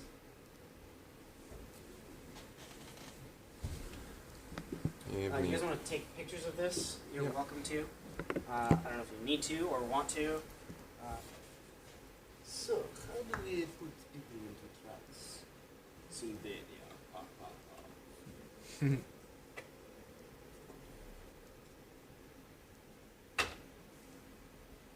Keep them relaxed. So how would you get them relaxed? Because that's a kind of trance, right? Yeah. Generally, so we got these two different ideas of trance. First of all, right?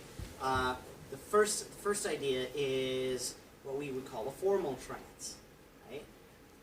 It's where this whole like getting sleepy comes from, right? Look into my eyes, feel my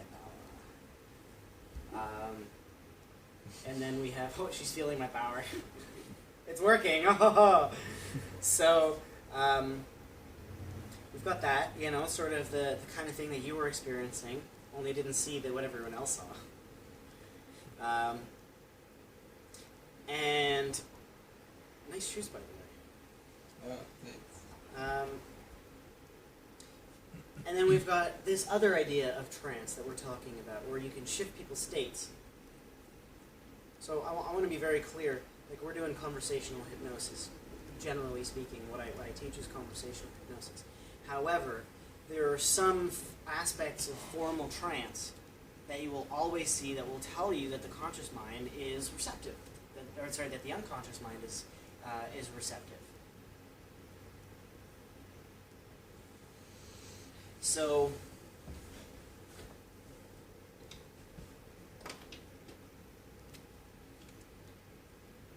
this is the cognitive triangle. No, it's not. Let's They try look that like a again. jube jube. This is the cognitive jube.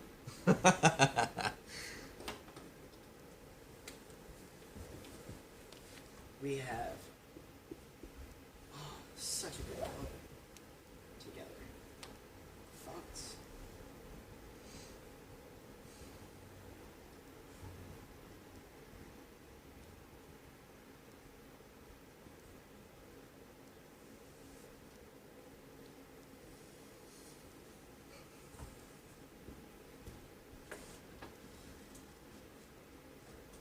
Is that good? Can you still see? Yeah.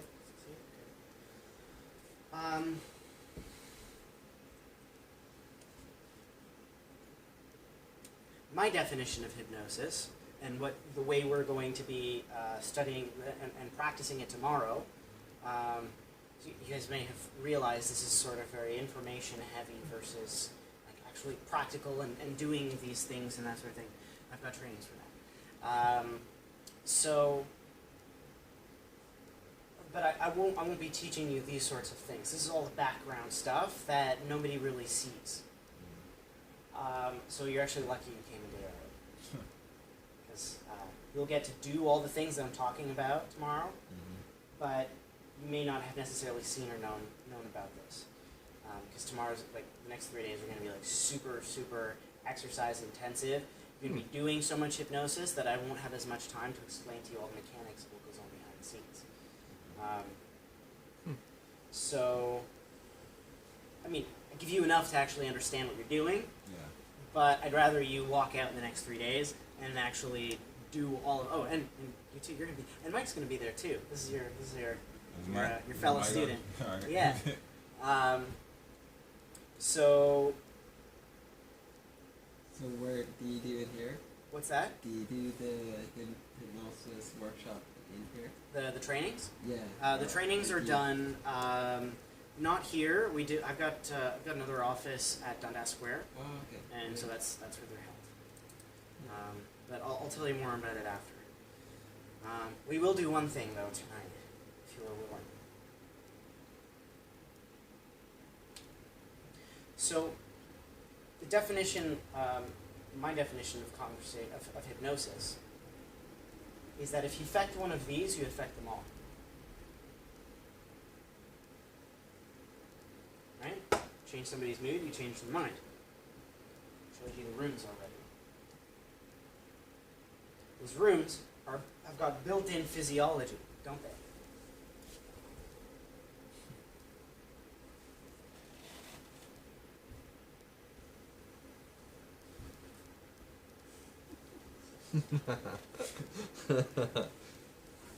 So, that means that and this is why I see, this is, for example, cognitive behavioral therapy, right? Works in the idea of behavior and thoughts, right? You mess with somebody's actions enough, and you'll change their thinking and their emotions. Power posing. You guys heard of power posing? Isn't that what, never mind. I was gonna make a joke. Oh, well, I'm glad you liked it. So, Yeah, power posing, right? You're doing a power pose right now, right? If you stick your legs out, it'll do a little bit better, or put it up on a table. So there's 3 major power poses, right? You've got the CEO here, the executive pose, which is like this. And then you've got the Superman or Superwoman pose, chin slightly up. And then the other one, oh yes, the athlete, the winner pose. It's like this. What's that? Tarzan. Tarzan? The Tarzan pose. I guess it's more like the gorilla pose. So that one feels good actually too. Tapping. Tapping. That's tapping. You've got some points here. It's good for the lungs too. So you want to? No, it's not. In fact, that was awesome. Just do this. Just go like this, and take a nice deep breath. How do you guys feel right now? Yeah, good. What's different? Energized. Energized. Yeah. Who'd have thunk it? Right? All of a sudden, you're feeling more energized, more alive. Right? Is alive? Do you think feeling alive more emotional thing than a physiological thing? Can you really tell the two apart? And how are your thoughts different now?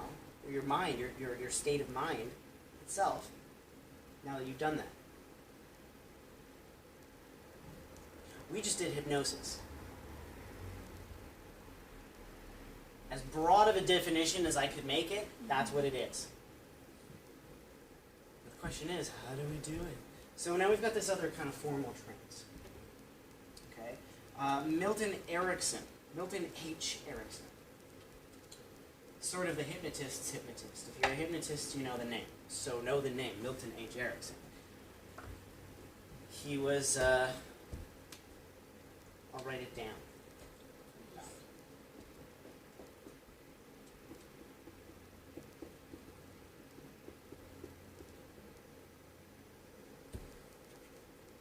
You couldn't go out to dinner with this man without passing at him the salt, without knowing why. He was that much of a hypnotist. He would know if you're pregnant before, not you guys, but he would know if you're pregnant before you even did, just by looking at you. He could read you so well. He had this way of speaking.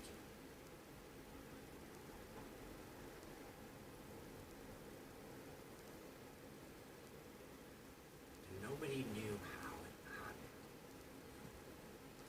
But somehow, always,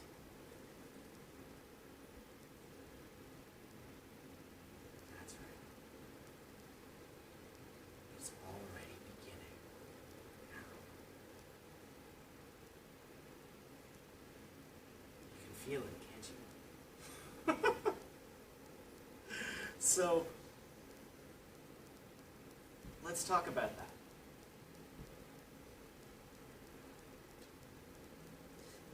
Erickson called it the intense curiosity.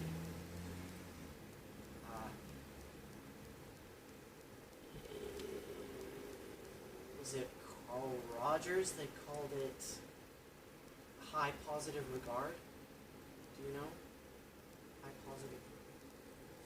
High positive regard for the other person.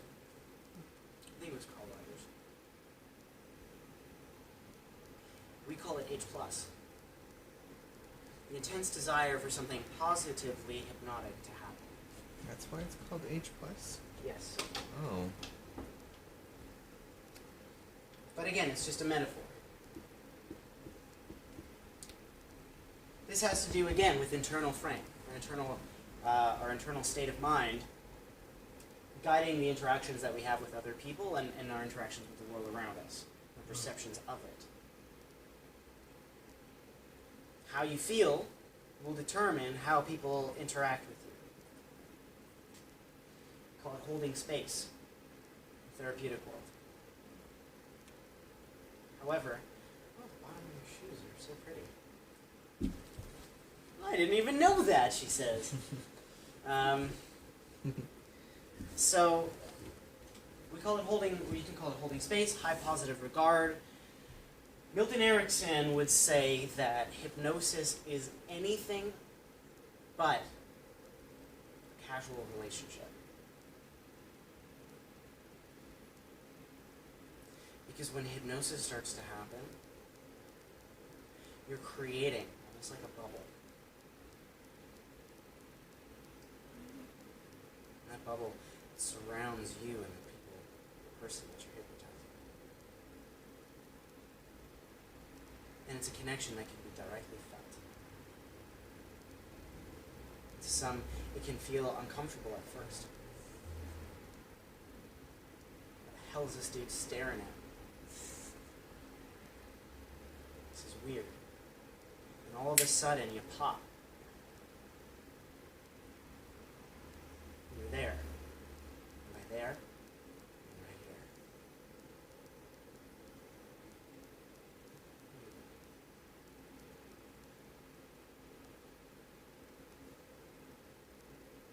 There you go. And it's strange, isn't it? Yeah. You can feel it. And the best part is, you can reciprocate. Often, even if you don't even want to.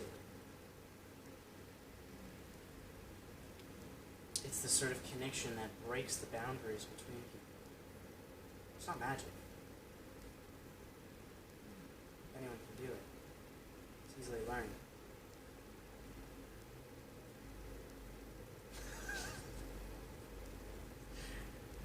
And when you do, what we call the critical faculty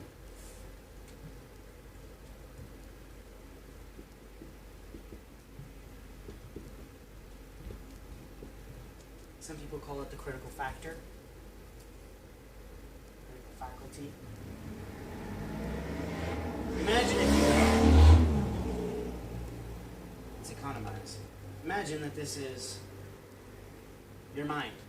By the way, we don't know what the mind is, or where it is, or what it is, or why it is. Very, very contradictory research by a guy whose name is... I was just in New York and with a friend of mine, and he was telling me about this guy named Michael Graziano. I don't know if this is the right spelling or not.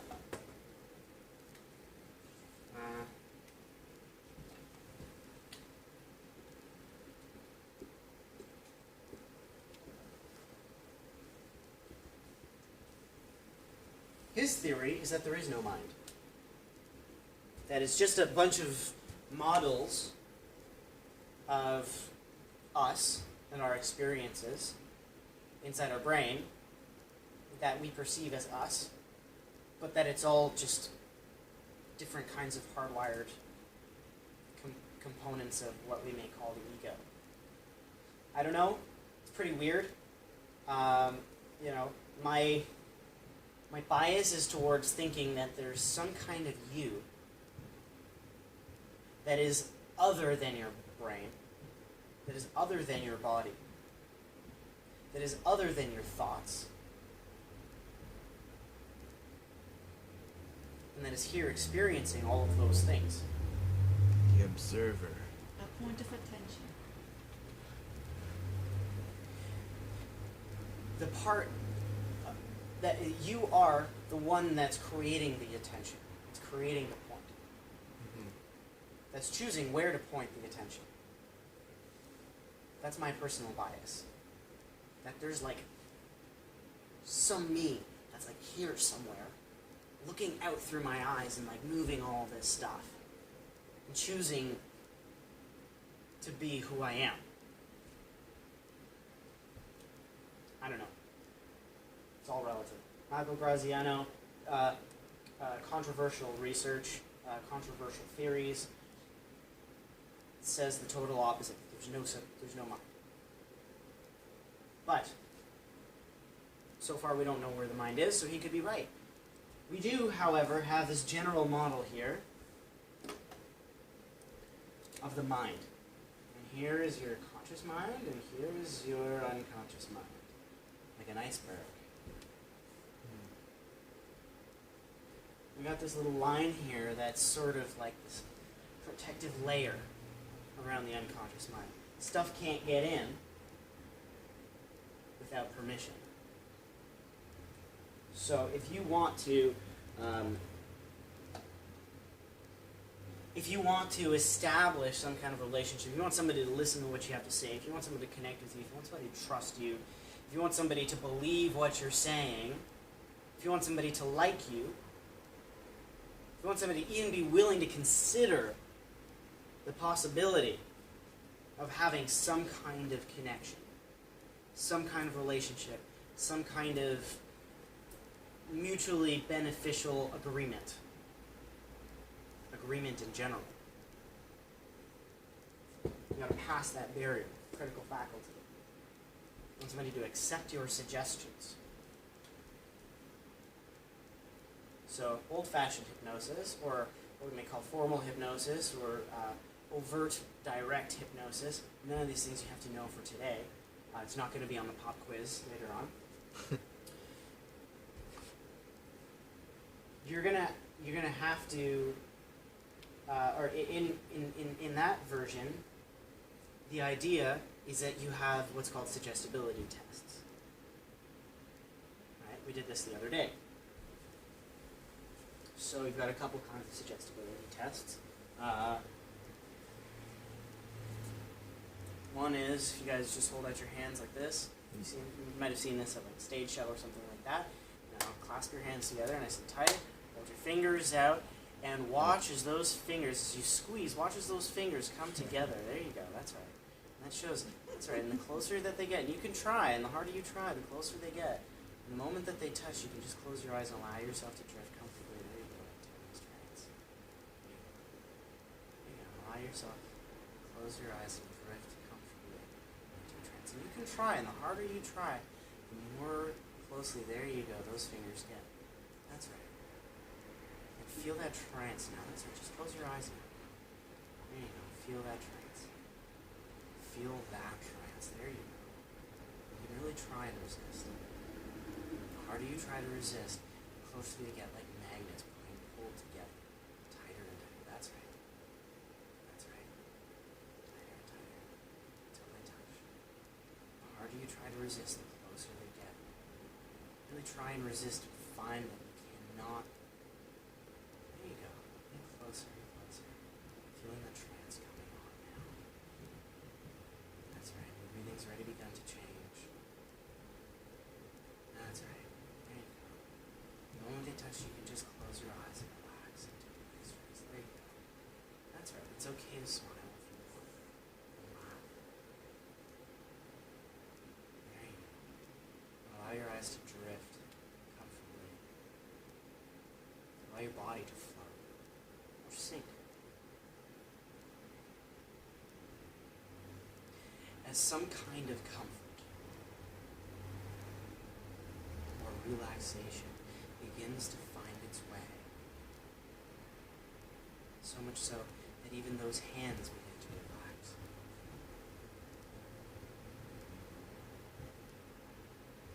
His elbows.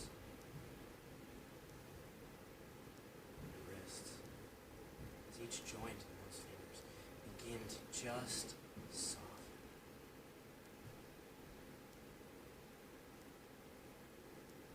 The more relaxed you become, the more comfortably those hands can soften. Those elbows can soften. And the more that they soften, the more comfortable you can feel.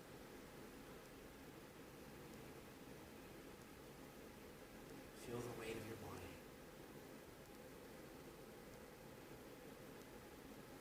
Underneath.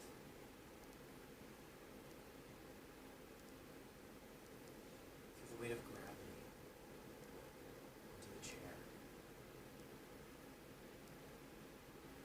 Notice the sensation at the bottom of your feet. I wonder what that sensation has to teach you about the benefits of going into a trance.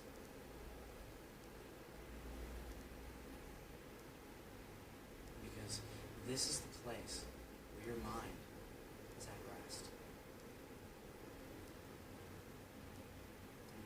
stressed, you're relaxed.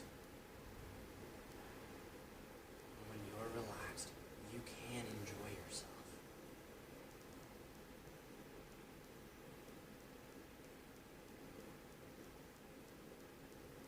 And as somebody said to me once, enjoyment, that's right, is the best way to learn something new. There you go.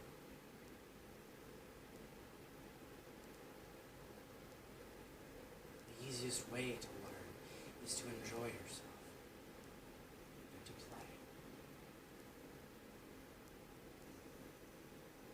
Child.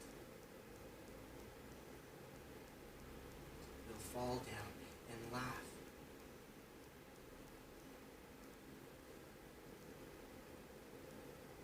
If it is old enough, it might even say, uh-oh. And then get right back up and start running as fast as it can, laughing. And laughing. And laughing.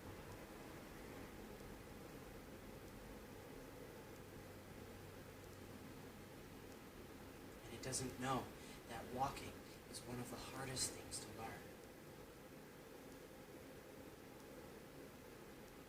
Not even the best scientists in the entire world can get together and make a robot that can walk, as well as a baby can learn.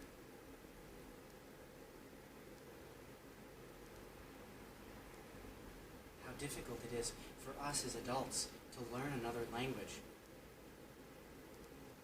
How we struggle and sweat and toil.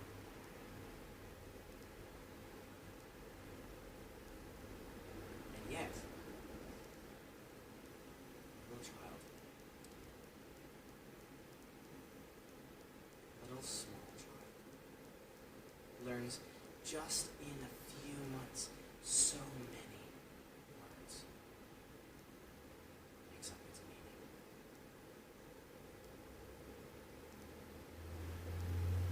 In a few months more, it can say those words. And within 2 or 3 years,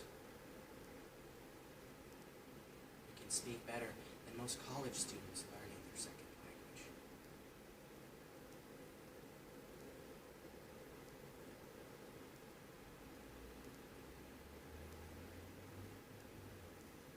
I wonder how the bottom of those feet have something to teach you. There, inside of that sensation. That's right.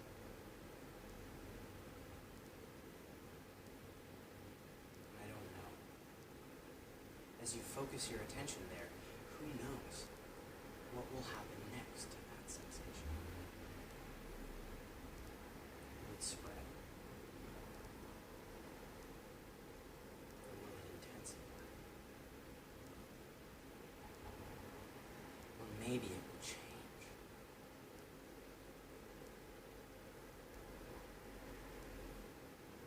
Or maybe nothing will happen at all.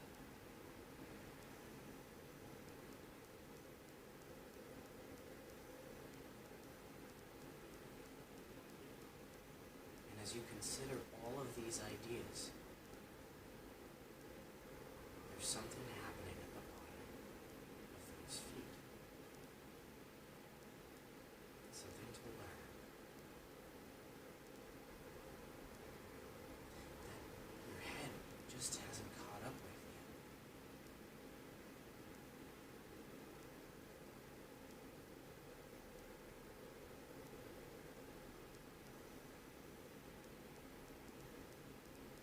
As you continue to consider that, you might also become aware that as you are considering these ideas,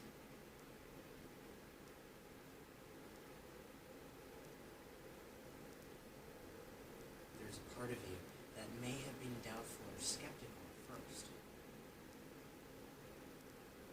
but just forgot to be skeptical for long enough to think about what it is that I'm saying.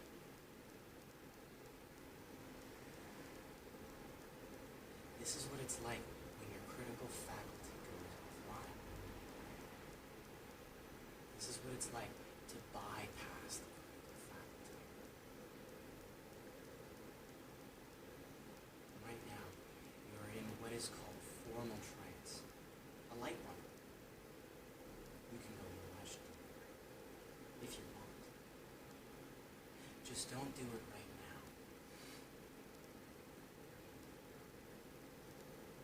Because we've got other things to talk about.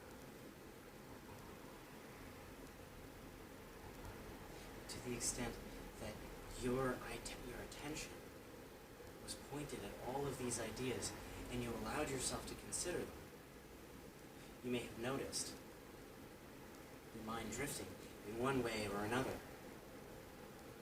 according to what it is that I'm saying.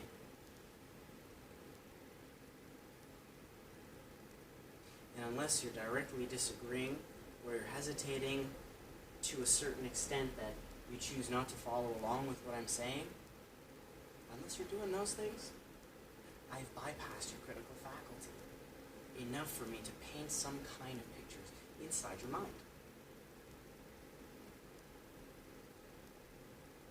And we use a variety of techniques here that include some of the stuff that we're going to be learning over the next 3 days.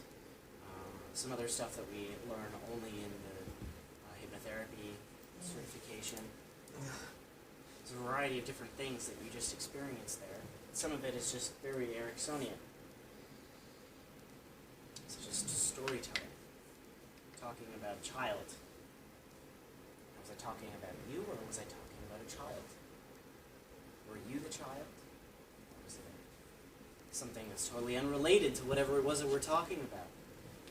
Milton Erickson was actually really, really good at talking about stuff that seemed irrelevant and getting what seemed like miraculous changes. The famous one is the tomato plant induction. What?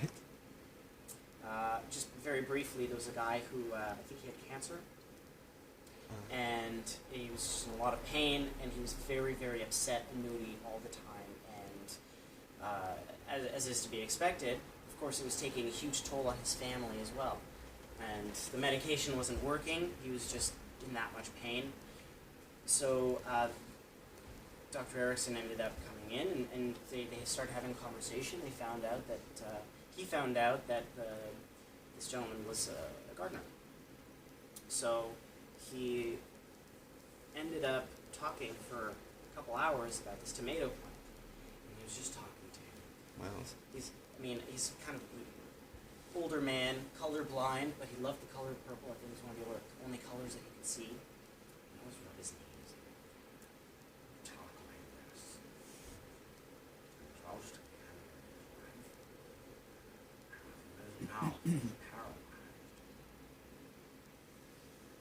So he never quite saw what he was saying. You could hear what I was saying. And if it wasn't for what we call H+, on the outside he looked like a very creepy old man. But somehow he managed to be one of the most spectacular change workers in the history of everything. NLP is based off of his work. He didn't really know what he was doing, so a couple guys, John Grinder and Richard Bandler, got together and they looked at what he did, as well as a couple other therapists, including Virginia Satir, and they modeled what he did. And discovered that there were some very specific conversational patterns that he was doing, and some very specific ways that he was using hypnosis to get people to do things that otherwise that no therapist was able to get in their sessions. So that's how NLP was born. So H+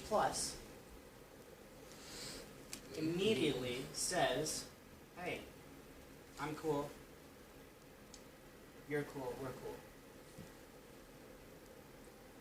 it creates this boundaryless communication where you can communicate with the whole person. You guys want to try it out before we end the session? Yeah. Yeah? Okay. Okay. Okay. Good timing.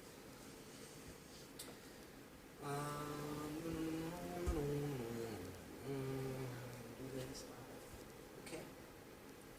So, just for ease here of access, partner you up, and my Canadian will partner you up, and Matt and I we'll play together.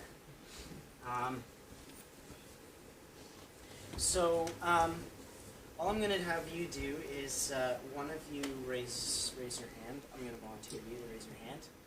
One of you in each. Okay, Aiden and Maria. Yes, Maria. I'm so sorry. So you can put your hand down, or you can put the other one up and do a power pose. Yay! I'm a winner. So what I'd like for you to do is to close your eyes. Which one? Both of them? Just the partner A who raised your hand. And I'd like for you to think about somebody that you care about. Somebody important to you. A friend or a parent or a brother. No romantic connotations here, simply just platonic.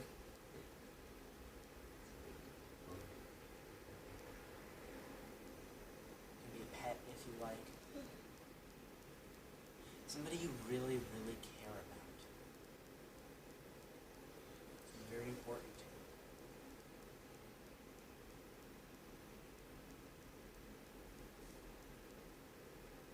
Maybe you can even remember some time that you spent together.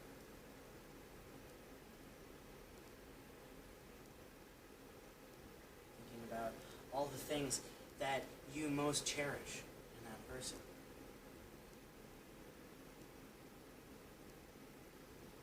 And all the things that you want for them in their life. After all, you could only want the best for them. Really notice just how much you care for their well-being. And how important they are to you.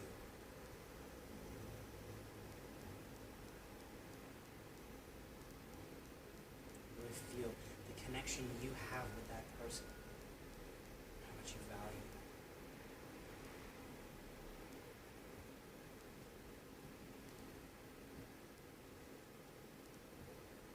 Notice that feeling.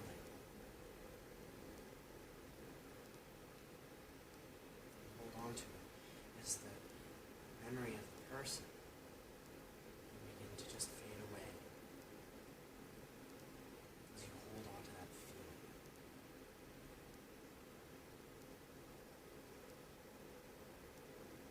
Let it grow. Let that feeling grow. If you like, you can even give it a color. That feeling. As it continues to grow, bigger and stronger. So large that you can't even contain it. Imagine, if you will, it spreads out of your body, surrounding you.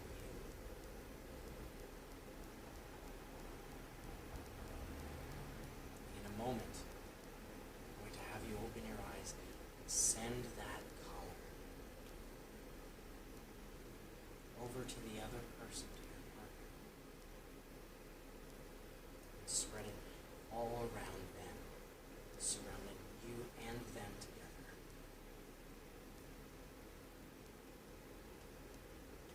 Focusing on that feeling. When you do, you will make eye contact. And do not look away.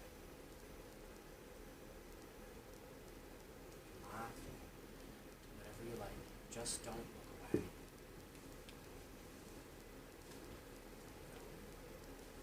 Sorry.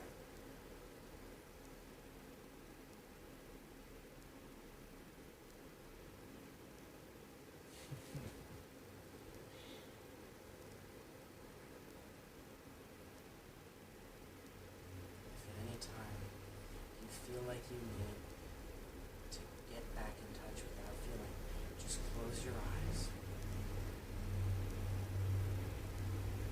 Reach out to that feeling. And then look back.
Come on back.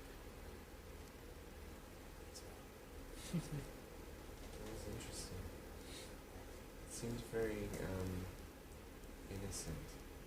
Very what? Innocent. Innocent. Yeah. Interesting. If I was to sum it up into one word, innocent would be that word. Hmm. I'm getting drowsy a little bit. Getting drowsy? Yeah. Tell me about your experience of that. I don't know. I was just staring at it, and then my eyes got a little heavy. Eyes got heavy. Yeah. And then what else did you experience as your eyes were getting heavy? Anything happened to your vision? To the feelings in your body? A little calmer. It was really funny though, because we're just staring at each other. Yeah. Yeah. So, Did any of you guys and anyone else notice that it was either got funny or kind of like weird that like the eye contact? I was kind of wondering what I should be looking at. I was like, That's what I was Yeah, doing. that's what I was Did you find that as well?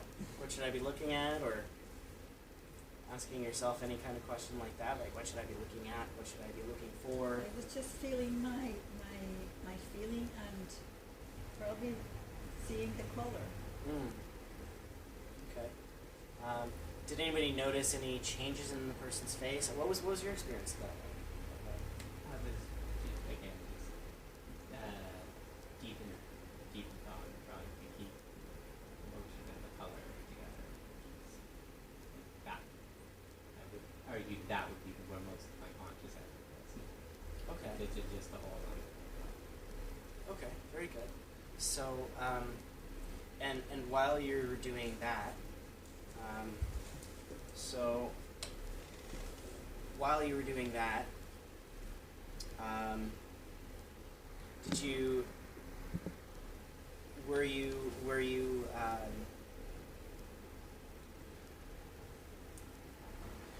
more aware of the feeling and the color than you were of sort of me being here, or would you say that it was fairly consistent between the two? It would like I think I would argue I'd be going more meditative at this point, that I'm trying to hold on to that emotion, that color, Okay. as a space. So it's sort of like As a space surrounding us? Yes. Excellent. Yeah. Excellent. Like it's Very cool. What about you guys? Having been the experiencers, how did you actually feel about the other person? You mentioned innocent. Yeah. And what about you? I guess that's a little word too. Yeah. Yeah. I thought about it. Because the way she was like, I don't know, just staring at her, it kind of seemed a little innocent. Childlike. Felt it was very, very friendly and open. Yeah. Yeah, like very. It was a good feeling, very good. Yeah. Okay. It was almost like I was that person. That you were the innocent person, or that you were Aiden? Uh, The innocent no, person. sorry, the person that was being like imagined, The innocent person. Oh. like the third That person. elicit those feelings. Yeah. So you felt like somebody that he was very close to. Yeah. Did that make you feel close to him? Yeah.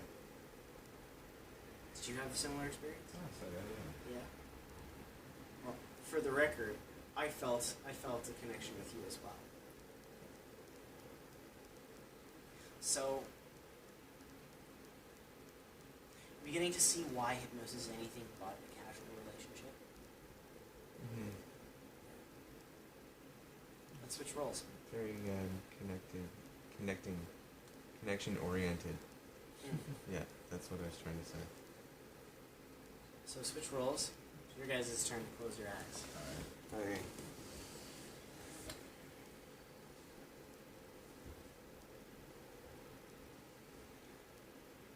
And think about somebody.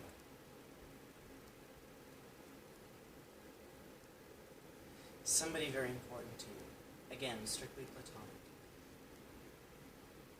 It can be a family member, but just make sure that it's got good feelings. Only good feelings. Somebody whose time you enjoy spending with.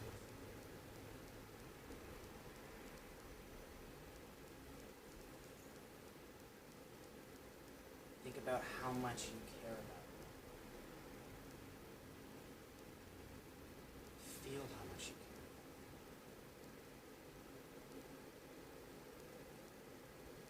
Think what you want for them in their life. What you would wish for them.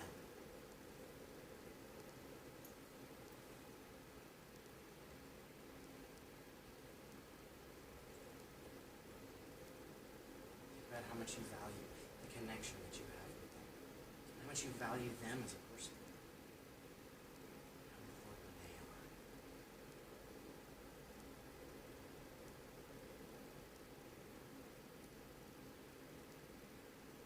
As you hold on to that feeling,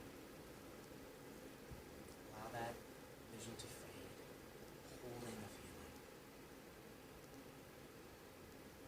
As you focus on that feeling, you get stronger.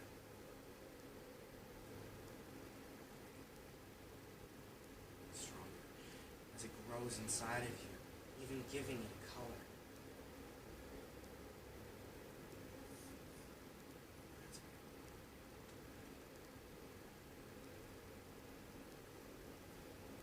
Letting that color and that feeling grow so big that it comes out of you, spreading around you.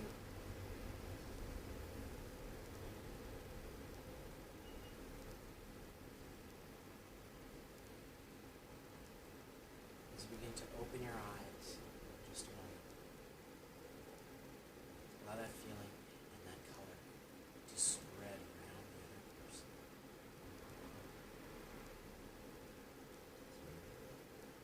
Off you go.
Oh, lost my.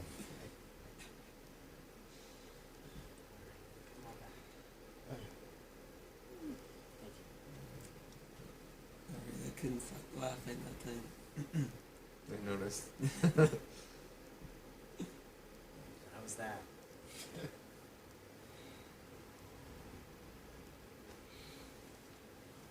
Peaceful. Peaceful. Peaceful? Yeah. Well, it was different than the other time. Yeah, I Yeah. thought it was different. Because I felt like a depth in his sight, in his vision, in his eyes, that I didn't feel last time. It was as if he was saying, like, very eloquent, would I say?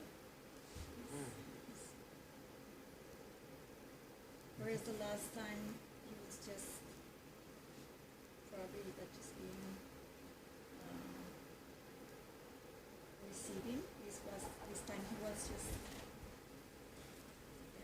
was different. You mentioned a great word there. Eloquent. Deep depth. Deep. It's true, yeah. I feel that way too. And he was the hypnotist.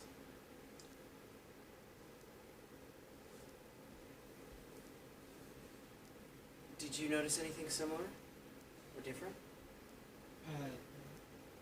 Well, yeah, it was. Now it's more receiving than presents. But you're not maintaining the, in this case, the color of the emotion, but you're not maintaining it, you're just receiving it. You're on the other side. How did it feel to be on the other side? It's just you're inevitably taking, well, not, that's not mistaken. You're receiving from somebody else that you're initiating with their consciousness, not the other way around. I'm initiating with their No, consciousness? you would be with mine then.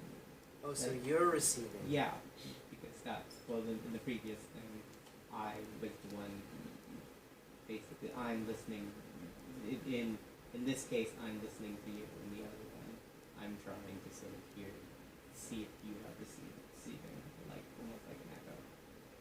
So let me ask you, what did you receive? Like, you can tell that, I can tell.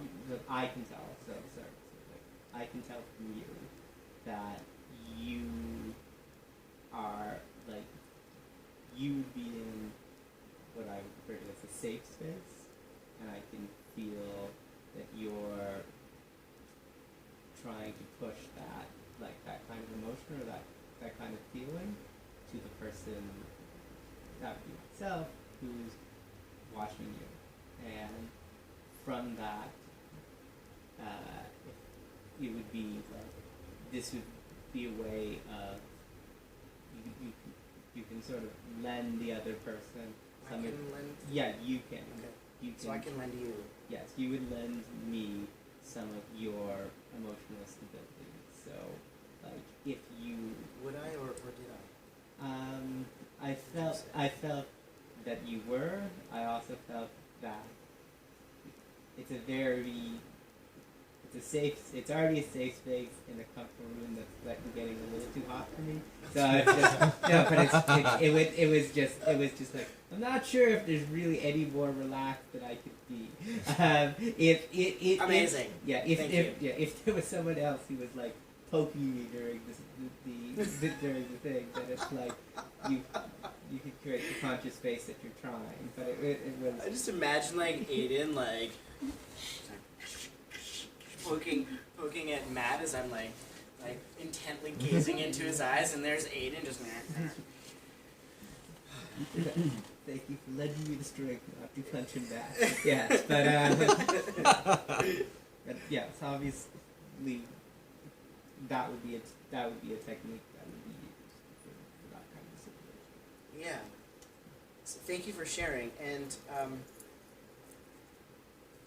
I would like to elucidate the point that this is not a technique. Mm-hmm. This is the principle underlying. If you want to be statistical, 60% of change happens just with this. Makes sense. 60% of all the success cases. What is the statistic exactly? Around 60% of all cases could be solved. Is it that exactly? Okay, just don't quote me on this. But I think it's around 60% of cases can. If somebody didn't know any therapy, but just knew how to do this, around 60% of their cases would have some improvement, if not complete improvement. Just from talking plus this. It's the energy. It's the energy. Yeah. It's not really about the words or anything like that. It's just It the breaks down energy. the critical faculty. You're right. It's got nothing to do with the words. You can be a terrible hypnotist. You can be a terrible therapist. And as long as you have this, you're going to do almost anything and make it work. It's the trust. Yeah.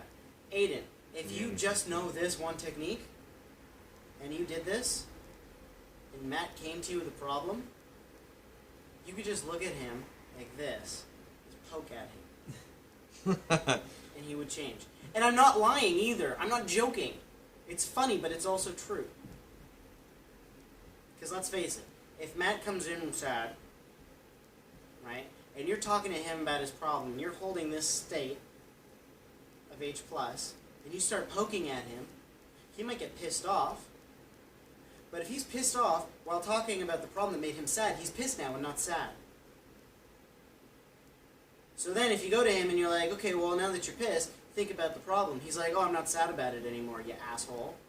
Have you done your job to unsadden him?